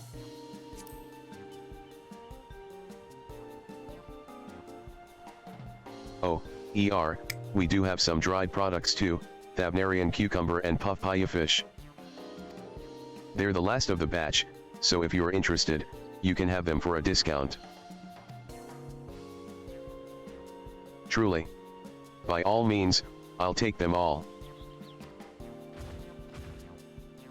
Nice. You succeed in making a sale. Heh, you remembered what I told you earlier, that I preserve what I catch. Which serves to show the importance of being attentive. Thank you so much for your demonstration, it was a truly eye-opening experience. Come, let us return to the pier.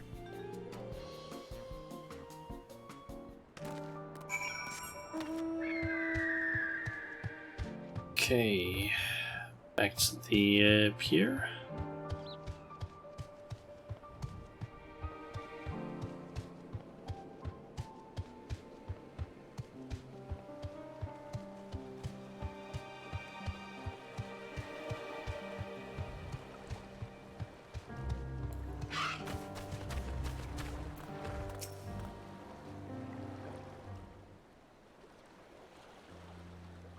Thank you so much for showing me how to talk to customers. You managed to sell to everyone you approached. Any merchant in Radzadhan would be envious of your success. Watching you at work was truly inspiring. By applying the lessons I've learned, I hope to one day peddle as well as you.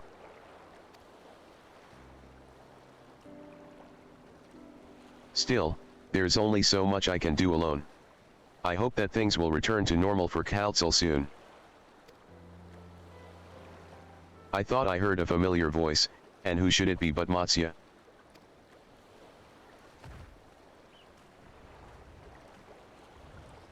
Kaltzel. Have you finished your business at the guild? So you were there too. Forgive me. Try as I might, I can't find any buyers. With no ships coming in and hardly any going out, there simply aren't any options. At this rate. So, you can't buy my fish anymore? I'm sorry, Matsya. I truly am. But for now, you must peddle your own goods. But, by myself, I can't. I want to help you, I do. But as it stands, I can barely help myself. I poured my all into the consortium, and I'll be damned if I let it fall apart. I've friends and families depending on me, and I won't, fail them. The sisters as my witness. Council. Not to worry. Using what I've learned from you, I'm sure I'll manage, somehow. Well, I had best return to my village. My thanks again, and please take care on the road.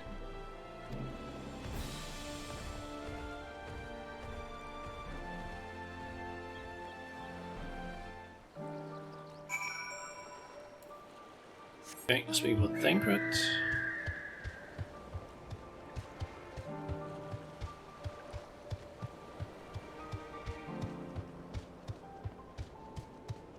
And Urajan Stidian has also arrived here. I see you've been busy. Managed to learn a tidbit or two, I trust?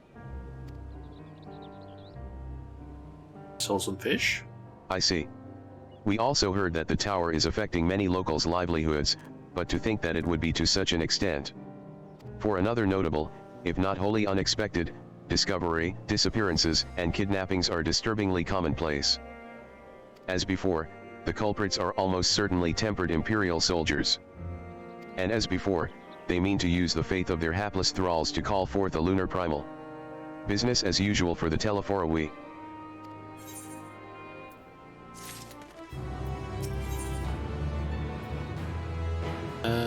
House of Divinities. That Matsya fellow you were helping, he's our Kazodara, is he not? Apparently, 'tis almost exclusively his people that are being kidnapped. Should he be traveling alone? If summoning is this perpetrator's aim, it doth stand to reason that our Kazodara would be their primary targets. For 'tis the faith of their ancestors which prevaileth in this land, and many are devout adherents still. We'd better go after him. Okyali lies to the west, as I recall, the same direction as Kryle's acquaintance, incidentally. It's settled, then. Keep your eyes peeled while we make for the village. And we got a blue quest down here as well. I'm assuming that's probably going to unlock in Ether Current. So, might as well just go and grab that. From Ogu. Yep. Why are there Matanga everywhere? Has this town fallen? Ah. Your face, it is known to me. You were the warrior who fought for the mole in the Nadam. Oh. I am Ogul of the Kotayan. It was your bravery and skill which inspired me to embark upon my own hero's journey. Yet now I have foolishly blundered into a den of Matanga. Why do these others walk without fear? Do they not care if they are slaughtered? They are not Matanga, buddy. These Matanga are not like those on the SM step. The Akasodora, or Dara, are a civilized tribe. I do not doubt your word. But grandmother would always warn me, if you encounter a Matanga, you turn tail and flee, as fast and far as you can. Her tales were awful and bloody, and so now the very sight of them, the terror rises unbidden. No, I cannot stay here. I must earn enough coin to buy passage from this nightmare island as soon as possible. I beg of you, stay at my side for a time, just until I meet with this Kankana person the sailors told me about. She is said to have work that pays a fair wage, so I will see what she has for me. And she is probably a one of those as well.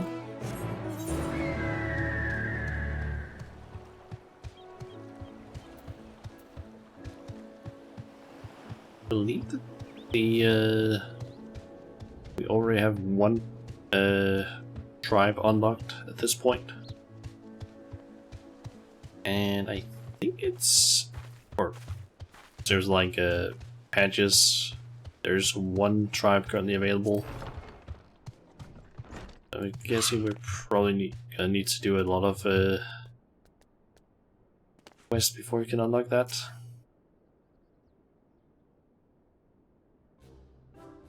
By the Dusk Mother. No one told me Kankana was a Matanga. Could I ask you to speak with her in my stead?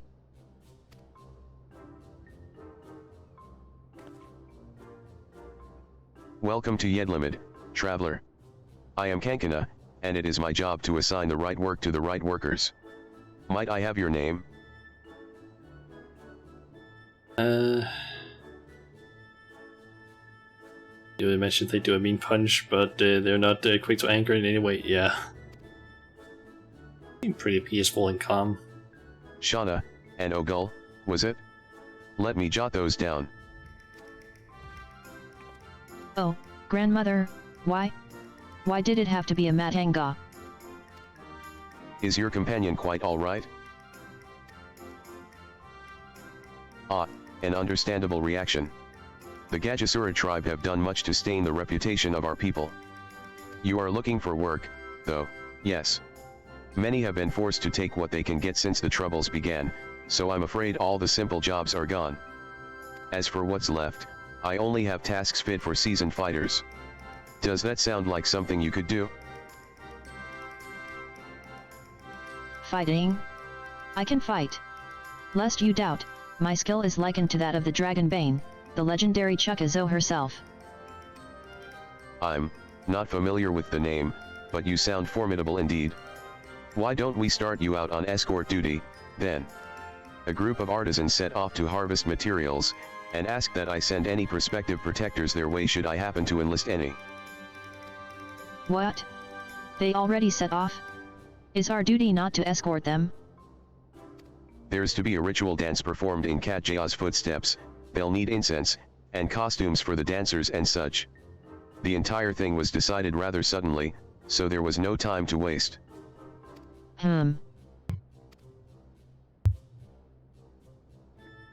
And, these artisans you speak of, do they also include Matanga in their number? It was an Arkazodara who submitted the request. I hope that won't be a problem. Oh, not at all. I look forward to fainting at the feet of my most feared enemy.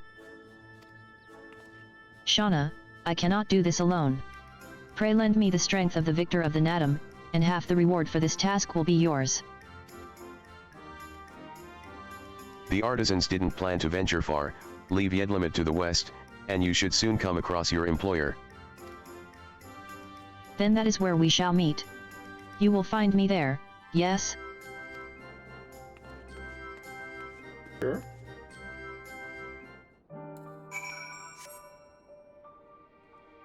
Guessing, I'm kind of assuming that this quest is probably gonna be like part of a quest line that will result in the end basically us unlocking the tribe.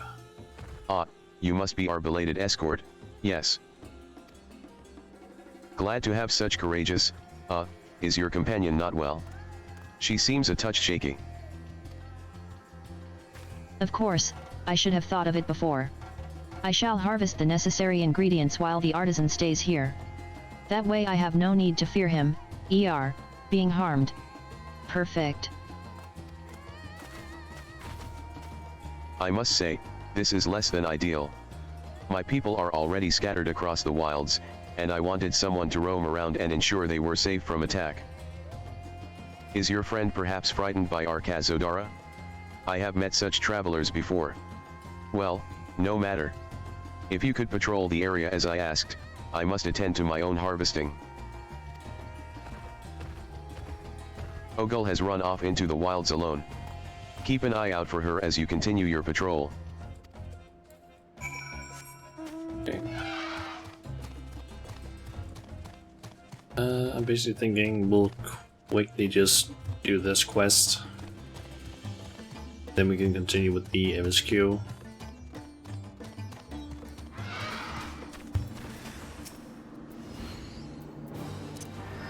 I don't have my carbuncle.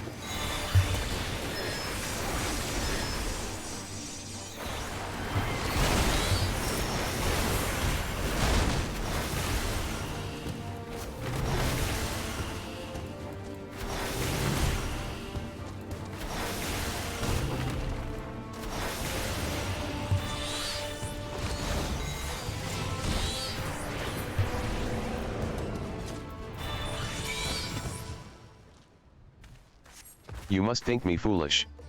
I was so absorbed in my task that I failed to notice the ground shaking at their approach. Still, my injuries are light and my satchel is full. Thanks to you, I think I can make it back to town in time to meet the others.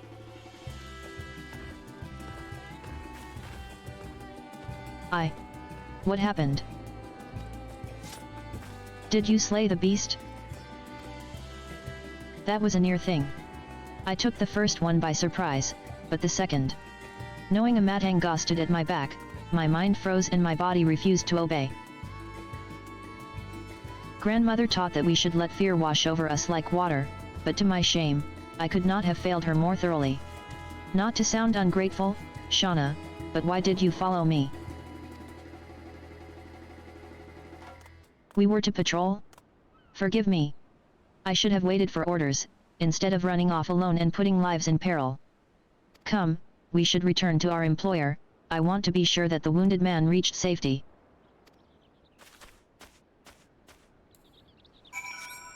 Okay.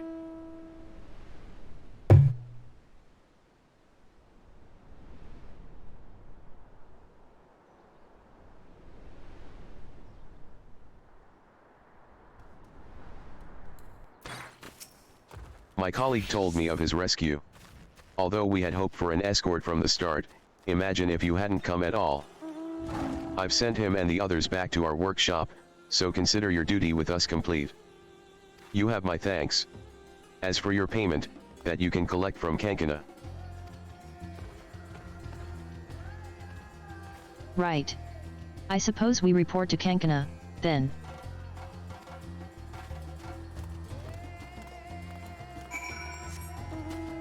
Okay, so I'm gonna go ahead and assume already that if this like stepchild questline ends up resulting in us like unlocking the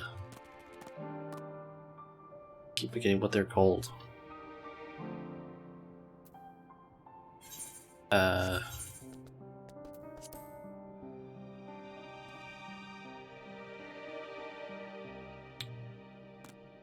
What?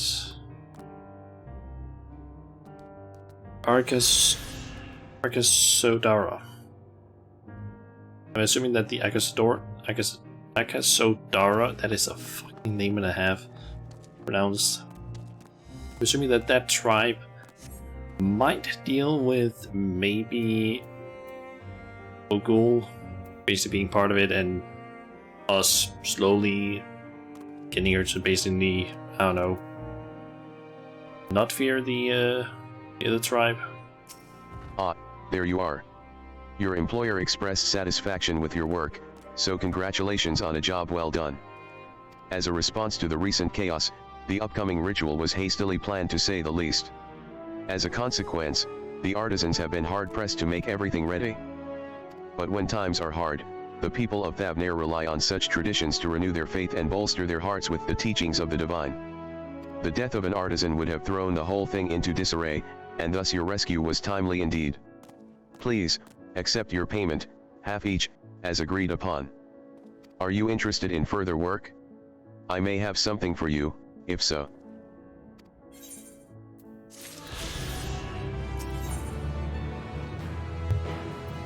Okay, I'm just gonna look up. Actually, you know, nah, not gonna do that. Yeah, I get the feeling that doing this quest line will probably end up unlocking a rival quest. He's tried basically. There might be another quest somewhere that does the same, but just haven't gotten far enough in the MSQ yet, I think. That wants to appear. You do not see Matsuya nearby, but the elevated ground up ahead may provide a better vantage point.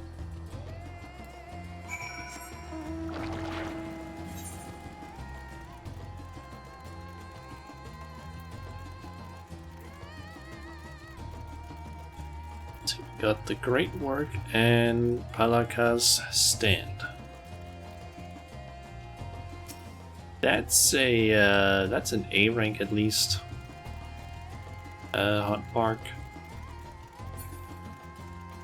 Just gonna like not get into a fight with that. Can I? Nope. Jump up that.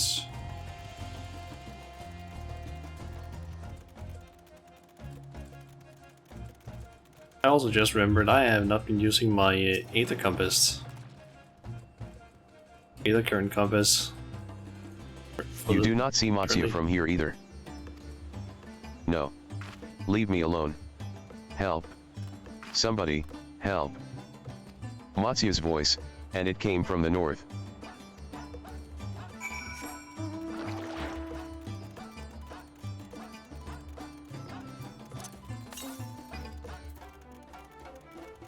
Okay, so the closest one is to the west somewhere.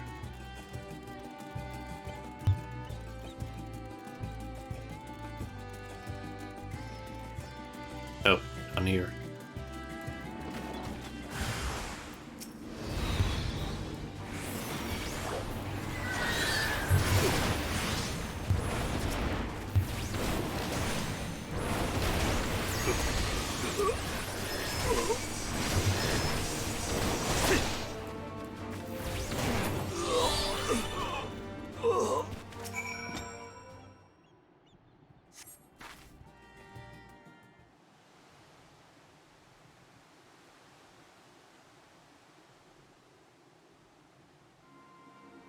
Huh? Where did they go? Why are you here? I see you found him in time.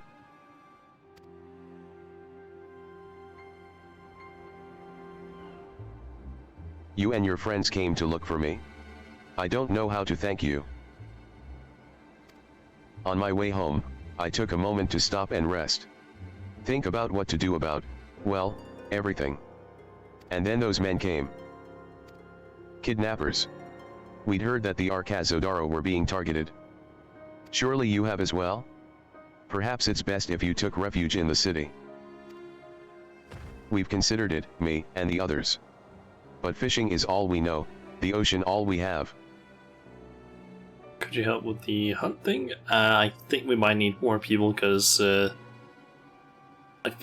pretty sure that most like A rank hunts usually require at least a few people to do. Lots of people usually just like gather up if there is one, and if there's a hunt train going. So yeah, I'm at least not planning on attacking that thing. I see.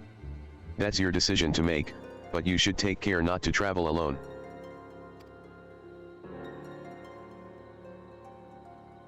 A question, if I may. 'Tis our understanding that strange fiends have emerged from the tower. What canst thou tell us of these beings? Not much, I'm afraid. I have no idea what they are. But I've heard that some bear an unsettling resemblance to our divinities.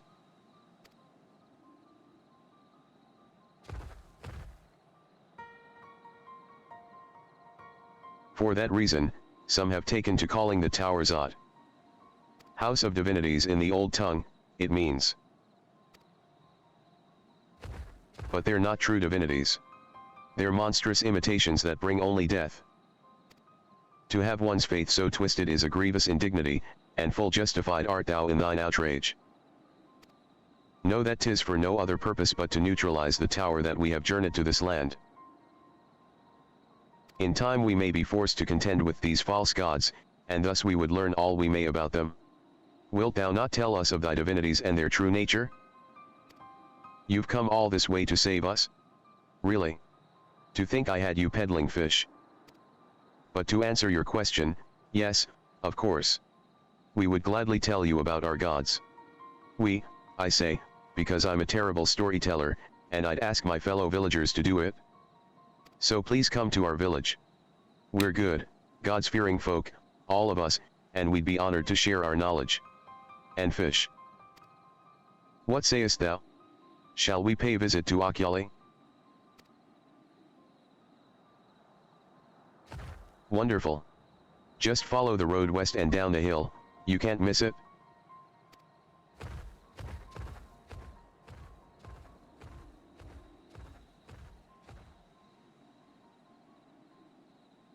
So, 'tis the simulacra of Thavnarian gods that are being summoned.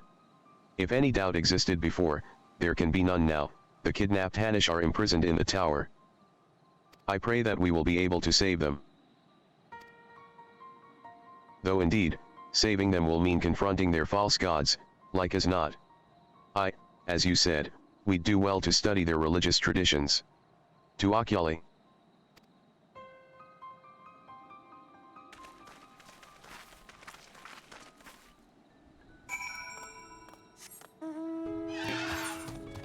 There then.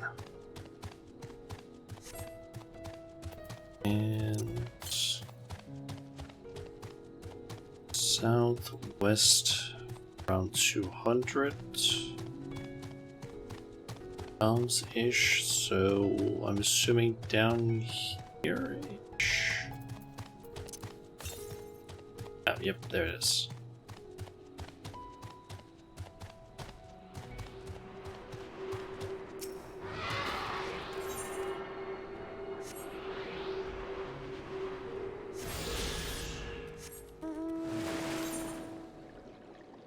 Oh, and that is actually almost right next to the little village.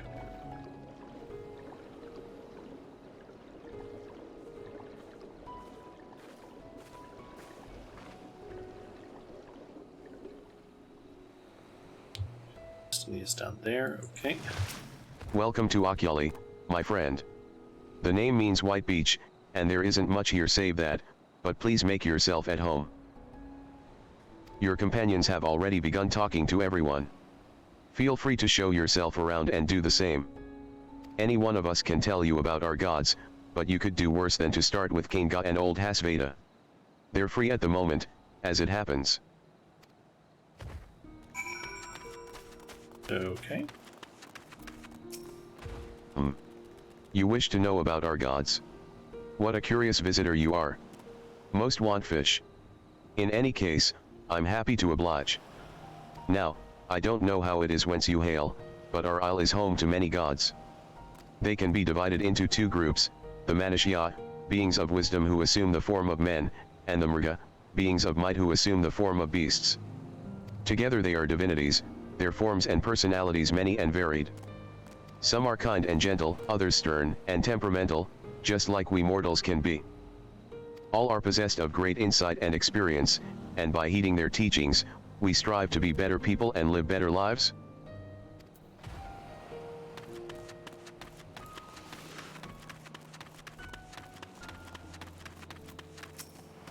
Interested in learning about our gods, you say? Heh, that's what I like to hear. Prick up your ears, then, and listen. In ancient times, the Manishya and the Mrga, deities who look like men and beasts, respectively, were locked in conflict. Eventually, seeking the wisdom of the Manishya, the Mrga cast aside their own heads and took up those of their foes. Likewise, the Manishya coveted the might of the Mrga, and so they too resolved to trade heads. Thus were born new gods possessed of both might and wisdom, and they ushered in an age of harmony between the two factions. From then on, as a sign of their esteem for one another, the Manishya have worn animal faces, and the Mrga the limbs of men.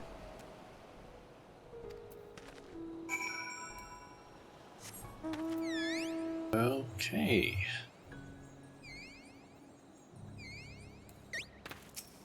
There you are. Learned a thing or two about our gods, I trust? While you were off talking to the others, I remembered something that may be of interest. If you could let your friends know, I'll go and fetch it from my home at once.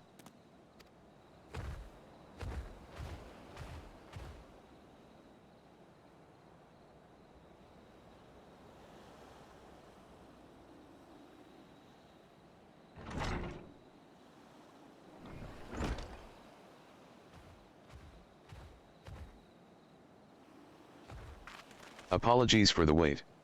I wish to show you this hanging scroll which depicts three of our most revered deities. By all means, we should like to see it.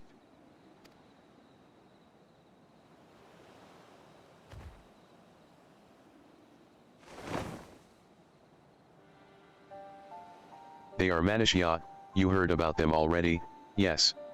Three sisters. A small one, a tall one, and one that's kind of like owl height, I would say. The center one is the eldest. Sindhirava, a goddess of wisdom. For this, alchemists hold her in the highest. To her right is the middle sister, Sandurava. As a goddess of wealth, she counts many traders among her followers. And on the left is Mindurava, the youngest sibling. She presides over the crafts, and so is beloved by weavers. Although each is worshipped for different reasons, the sisters are usually portrayed together in these works, which people keep in their homes for good fortune.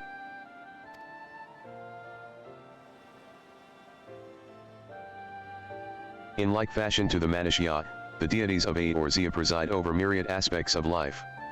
And what of the Mriga, if I may ask? The Mriga hold power over nature. In ages past, they were revered as guardian deities in times of conflict. If you have occasion to visit our temples and ruins, you'll find their images there. Among them is a god who possesses a Gaja's head, and he is venerated as the progenitor of the Arkazodara. And then there are dragons. They occupy a special place in our history. You worship dragons too? It's said that an ancestor of the satrap, that's the ruler of Radz-Adhan, forged a covenant with a dragon divinity in ancient times. This divinity has since acted as the guardian deity of the satrap. Legend holds that, if ever the satrap is in need, his dragon ally will fly to his aid. Dragon ally. You claim to be a terrible storyteller, but nothing could be further from the truth. The passion you bear for your faith is plain to hear. I am confident that the information you've given us will serve us well in our efforts to deal with the tower. That is very kind of you to say. Thank you. I will pray for your success. Right, I believe it's time we sought out Kryl's acquaintance. An alchemist by the name of Nidhana. According to Kryl's notes, we're to find her at a place called the Great Work, further north along the coast.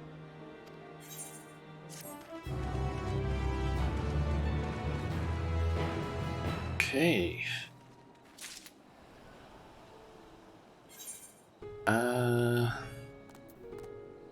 Okay, so I gotta be completely honest. I am feeling very tired. To be honest though, I did also go to bed at like 2 or 3 in the evening. I'm a dumbass that sometimes do that, or this morning basically. So I'm a dumbass, and it was so fucking warm yesterday, or basically when I went to bed. So I had trouble sleeping, and then I woke up at like 8. So or like around it was like around 7, 8-ish. So I didn't exactly get a ton of sleep, so I'm kind of thinking of maybe cutting the stream a bit short, by maybe around an hour. I'm kind of thinking that, see, I can currently try and figure out what is this one called, the Great Work. I'm thinking I can maybe quickly do this one because I'm assuming that's gonna place me up at another aetherite, which would be ideal. But possibly do this one and then end the stream a bit earlier. And then I can try and see if I can get some proper sleep for tomorrow. Oh, this one is a bit on the long side. At least it has several steps.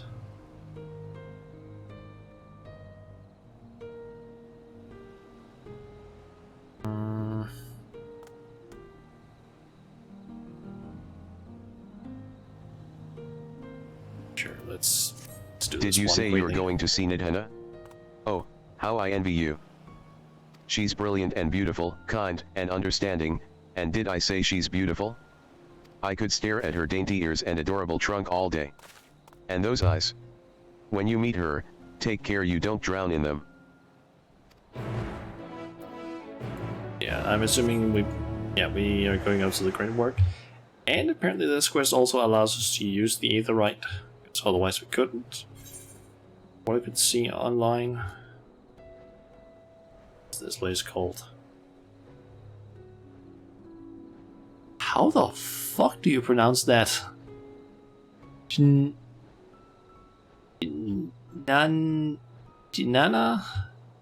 Mandapa. How the fuck? Am I my brain can't make head or tails of that word, because yeah, that's not something you would usually see in either Danish or English, I feel like.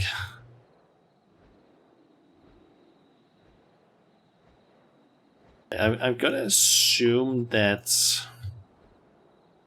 the inspiration for this, like for Fafnir, is probably like Indian inspiration, I would assume. So that might be why that word was kind of a mess for me to try and read. Why are there so many people just lying here? You're Indian, yes, yeah. But I'm guessing that might be why that word was just like an absolute clusterfuck for me to try and read.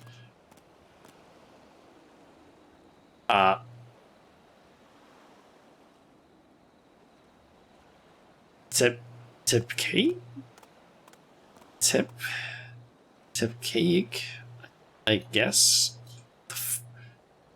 I'm gonna stop looking at those names. I don't know how to pronounce them at all. Like, if I try and pronounce, I think a lot of these like location names, I'm gonna absolutely butcher them. Jesus.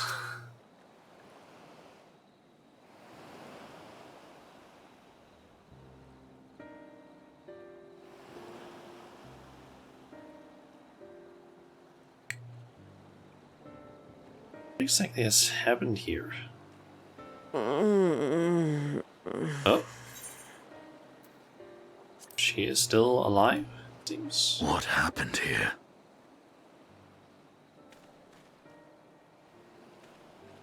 Their dress marks them as alchemists. I see no evidence of injury or poison. Thinkest thou they but slumber?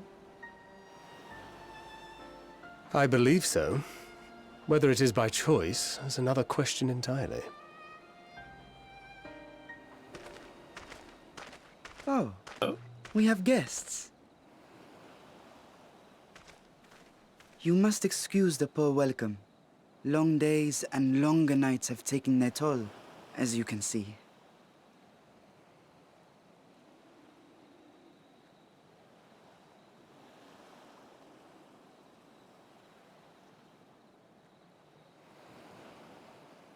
I am Vashan, servant to the satrap. My task was, in fact, to wake these good men and women, if you will allow. Why is he focusing on Vistinian's spear? People of the great work, I come bearing new scales. Scales?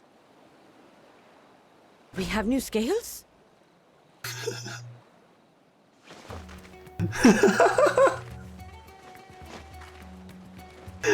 Oh my god. Yes, my friends. Gather round. I have them right here. New scales. What the fuck? Oh, happy day. Now I can continue my experiment. Many thanks. One for me.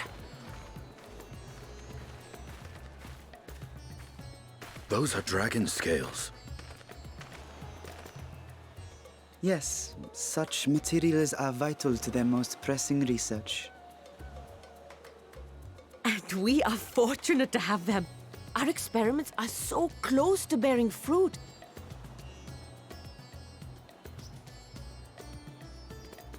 Soon we will have a talisman capable of nullifying the etheric emissions from that accursed tower.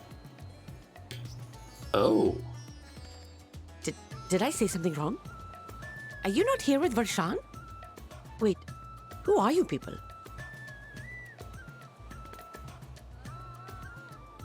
We're in the crest of Kryl. Course. You're the one Kryl sent. The warrior of light we've been waiting for. Yes. Ah, this is a day of celebration. Praise be to Cinderova! The winds have shifted. I feel it. The end to our toil is near. I feel it too. My head hasn't been this clear in days. Tell me, how did you acquire those scales? Curious that it concerns you so. But worry not. They were freely given by the dragon with whom our satrap has forged a lawful pact.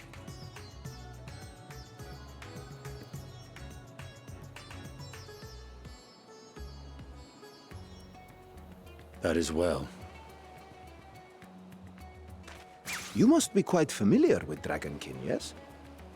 Just teleported over. Is this their congealed blood I see on your weapon? Oh no.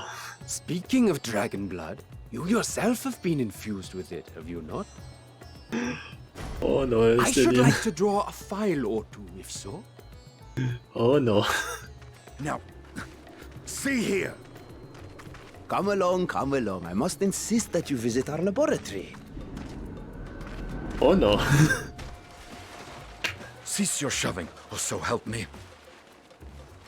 Poor Sidian. I mean, he is also a kind of unique person Oh dear, because your that. poor companion. What with the new scales and your timely arrival, my colleagues are a little giddy with excitement. No harm will come to him, I promise. Meanwhile, shall we find a quiet place to talk? No harm will come to him. Can we get a bit of blood from you? As you may have guessed, I am Nidana, the alchemist who sent the request to your Mistress Kryl. We have workshops across the nation collaborating on this research project. But it is here, at the Great Work, where I collate our results. Come with me, all of you, and I can explain the crux of the situation.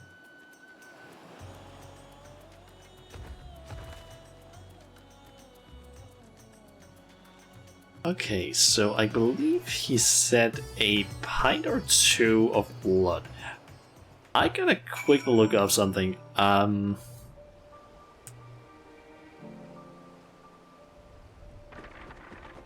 Let's see. A pint is around. Let's see. That is. I kind of want the metric. Okay, that's around 473 milliliters. So around, let's just like round it up to like, I think it's half a liter. It's actually not that much.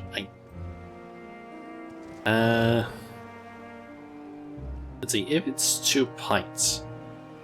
And I'm trying to search, like, is it dangerous to...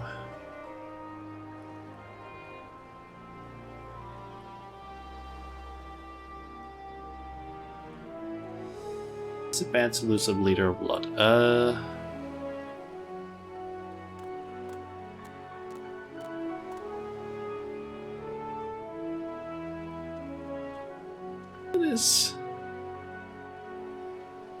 I think the term used was vial and not pint. Perhaps. Just feel like they said pint. I could be wrong on that though. But I did look up, and it says, at least according to what I found on Google, apparently a person can apparently die from losing 2.5 to 4 liters of blood. So it's not necessarily in the, like, if it's like a liter of blood, it's not like in the dangerous area at least. But it's an okay amount. Basically, a vial is a small cylindrical glass bottle used for medicinal samples or potions. Yeah, basically something like this. Or I guess that could be a vial. Although I guess you could also. There are also like very thin ones. I guess these might have a slightly different name. Also, I'm just gonna go ahead and, like, based on the interaction between I'm actually curious. Can we find Estinian somewhere? I kind of want to check that, but based on the interaction that Estinian had with Varshan, I'm gonna go out on a limb and assume that Varshan is a dragon. That has the ability to turn into a human. Or in this case, an aura. I have, like, when it comes to Endwalker, there is extremely little that I know. And most of it is, like, slight spoilers, I guess, for near the end of, like, some bosses you fight. But I don't know anything about the rest of it. So you have taken a blood sample. They're taken in vials. They're not a measurement, but a container type. Yeah, did actually get some blood. Like, get a blood sample taken. Was like last year or something like that. It was, I think it was during last year, or maybe it was in 2020. I basically had like, I think it was like a bladder infection or something like that. And it was basically just something where, like, basically constantly felt like I had to go and pee, and it was kind of annoying.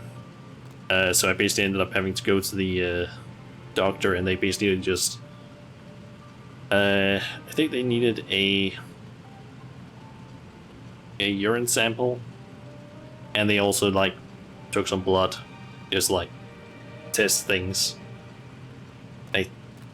That's the only time I've actually had a, like, blood drawn, at least as far as I know.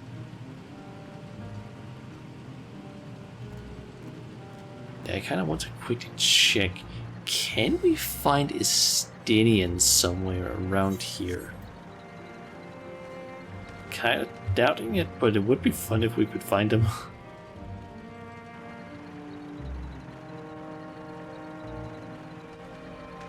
Also, I gotta say, I still absolutely love this fucking mount. Yeah.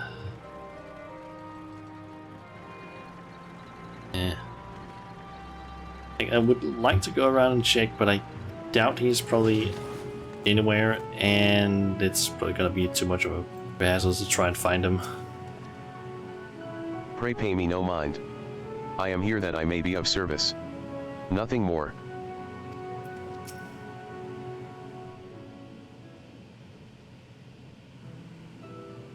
Allow me to thank you for answering our call. Many towers have appeared around the world, and we are grateful that you would assist us with ours. Though Kryl herself is tied up with another investigation, Shauna is an eminently capable substitute, and we will spare no effort to aid you. So, if I understand correctly, you seek to make talismans that can nullify etheric emissions. Indeed we do. As you know, the tower emits vast concentrations of ether, one cannot go anywhere near it without being tempered. As such, we can only study the tower from afar, and are powerless to deal with it in any consequential way. In order to strike back, the satrap bade us alchemists create enchanted talismans. Talismans that will allow our soldiers to venture into the tower, even should they lack innate protection. Could such a thing be possible? Admittedly, we are still in the midst of testing, but we are quite confident. Even prior to this, our people have long pursued countermeasures against the etheric corruption of primals. Of the methods tested to date, those utilizing dragon scales proved the most promising. Owing to their etheric density, the scales are highly resistant to disruptive forces. The mightier the dragon, the greater the resistance. We seek to amplify this protective property through our alchemy. Thanks to the scales provided by His Excellency, we have been able to make steady progress with the talisman. Soon we will be ready to conduct a field test, and here is where you and your blessing of light come in. Whatever it is, just leave it to me. What exactly is it that you need to do? Other than having my blood drawn, I suppose. Yeah. Ahaha, perhaps so. And knowing my colleagues, they won't be satisfied with blood alone. What else could they want from Estinian? But as for your task, we ask only that you serve as an escort. I will explain in greater detail later, but you will be venturing into the tower's field of influence. And so, for your own safety, I would first test how well your blessing shields you. With your permission, of course. In that case, Oriange and I will find other ways to make ourselves useful. Seeing as you all work to the point of collapse, I suspect you could do with more hands. We would be grateful for any assistance you can provide.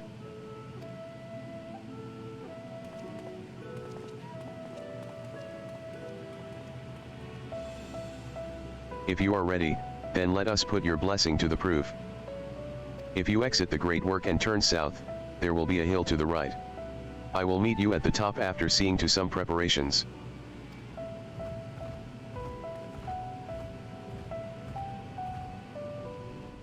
Okay. How the fuck do I get up there to it? Is it this way? She said.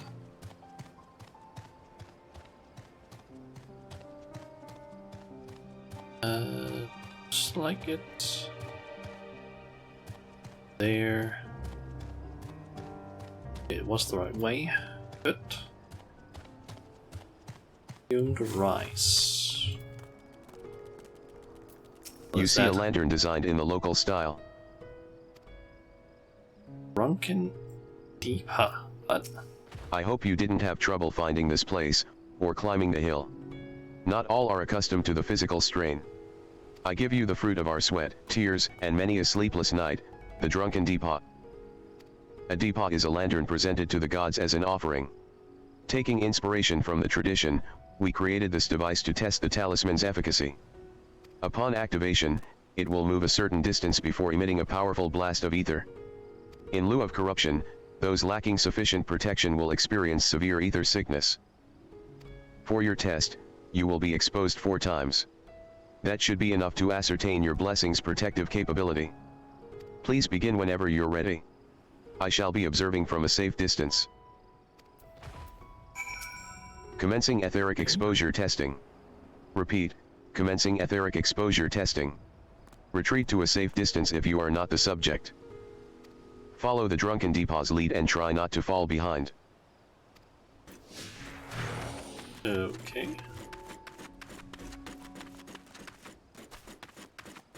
Seem to have a lot more of like follow or and also like lead quests or escort ones.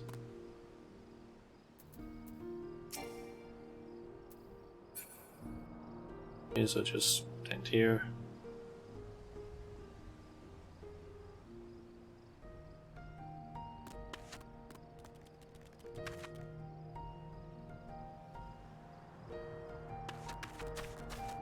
Stand back or what?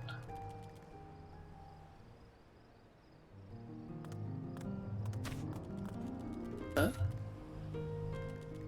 Oh, I need to stand far enough away. You are struck by a powerful blast of ether, but suffer no ill effects. Subject has no irrepressible urge to empty their stomach. Confirmed. Resuming test. Please follow. So just follow behind it. But not too close.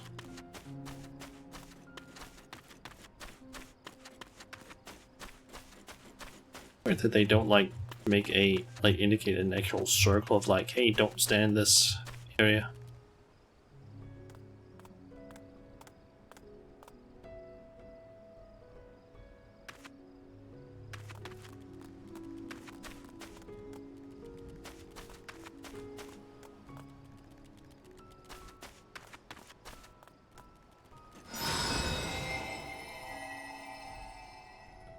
You are struck by another powerful blast of ether, but suffer no ill effects. Subject stomach and bowel integrity holding. Confirmed. Resuming test. Please follow.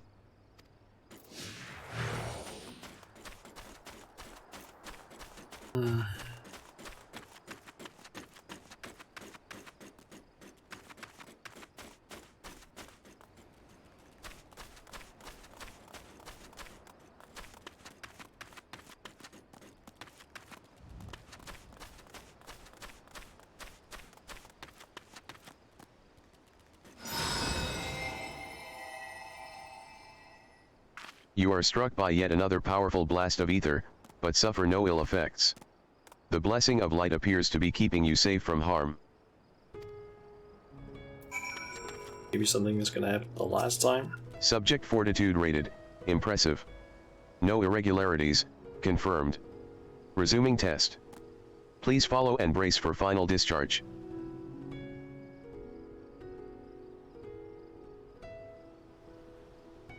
You're supposed to stand next to it. Non-test subject are the ones to stay at a distance. I don't understand why it's like stay close by. That's what we're told. Then it's like, oh yeah, make sure you're also like not too close, but it actually finally reaches its destination, which is kind of like why. And also, it seems like I need to go close enough to it before it will start making the circle. Like, just make the circle.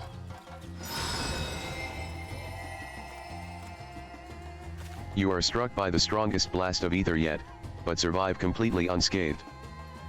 Etheric exposure testing concluded. Please collect and deliver me to the supervising alchemist. Congratulations on retaining your composure and your humors.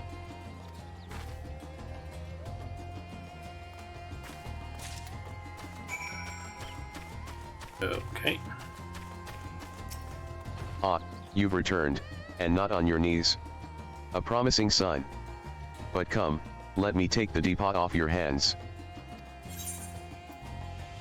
Having exhausted all of its ether, the drunken Deepa is now having a well-earned rest. Thank you. I shall replenish its ether for when we test the talisman. So, no dizziness or nausea or anything of the sort. You're feeling perfectly fine? Then the strength of your blessing is beyond doubt. There is no risk that the tower will corrupt your ether. With this, we can request your aid for the task ahead with easy hearts.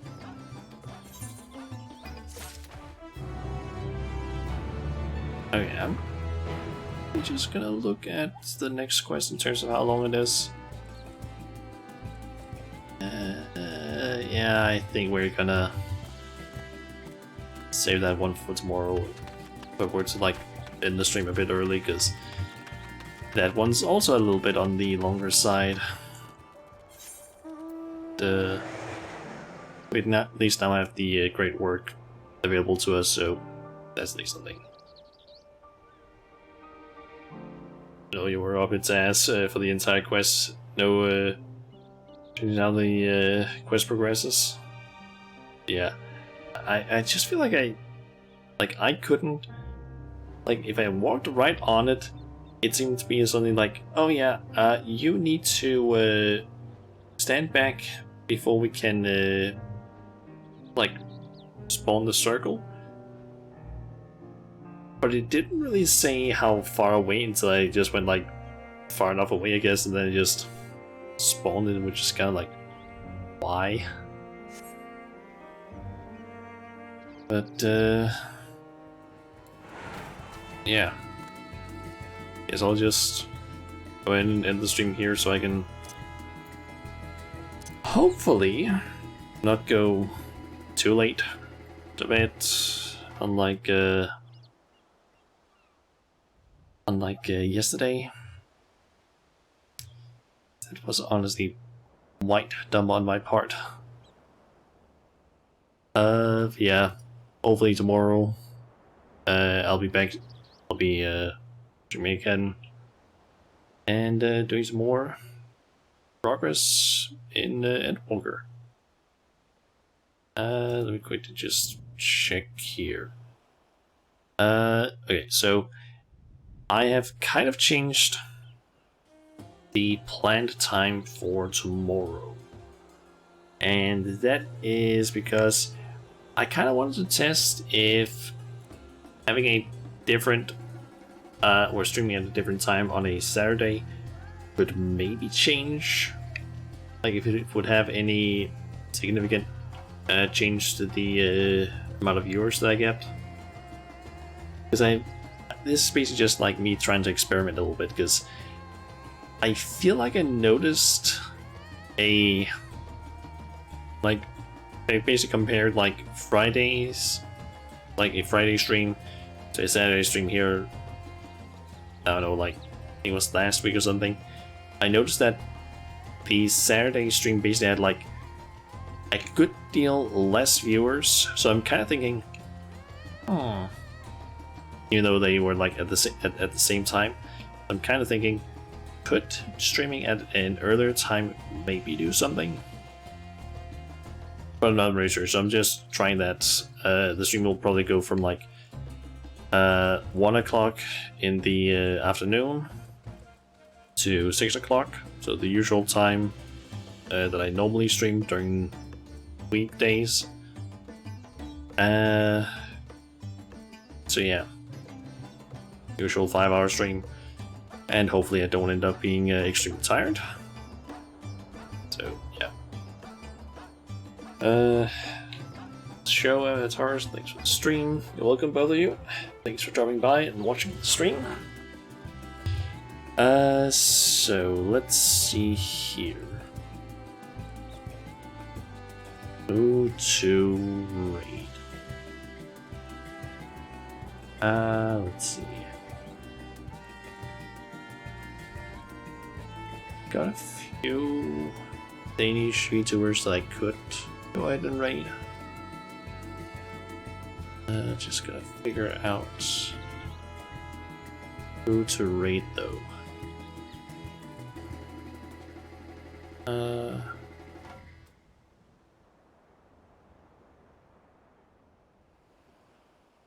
see. And also want to try and make sure that it's not someone who's like about to end the stream soon, necessarily.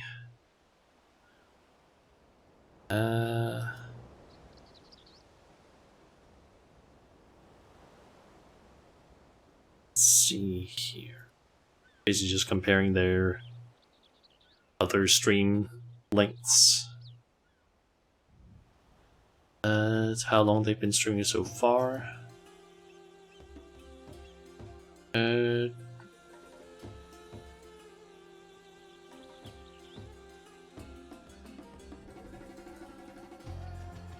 know what? Let's go with Grat. He is currently playing something called Linus Inception. I don't really know what that game is exactly.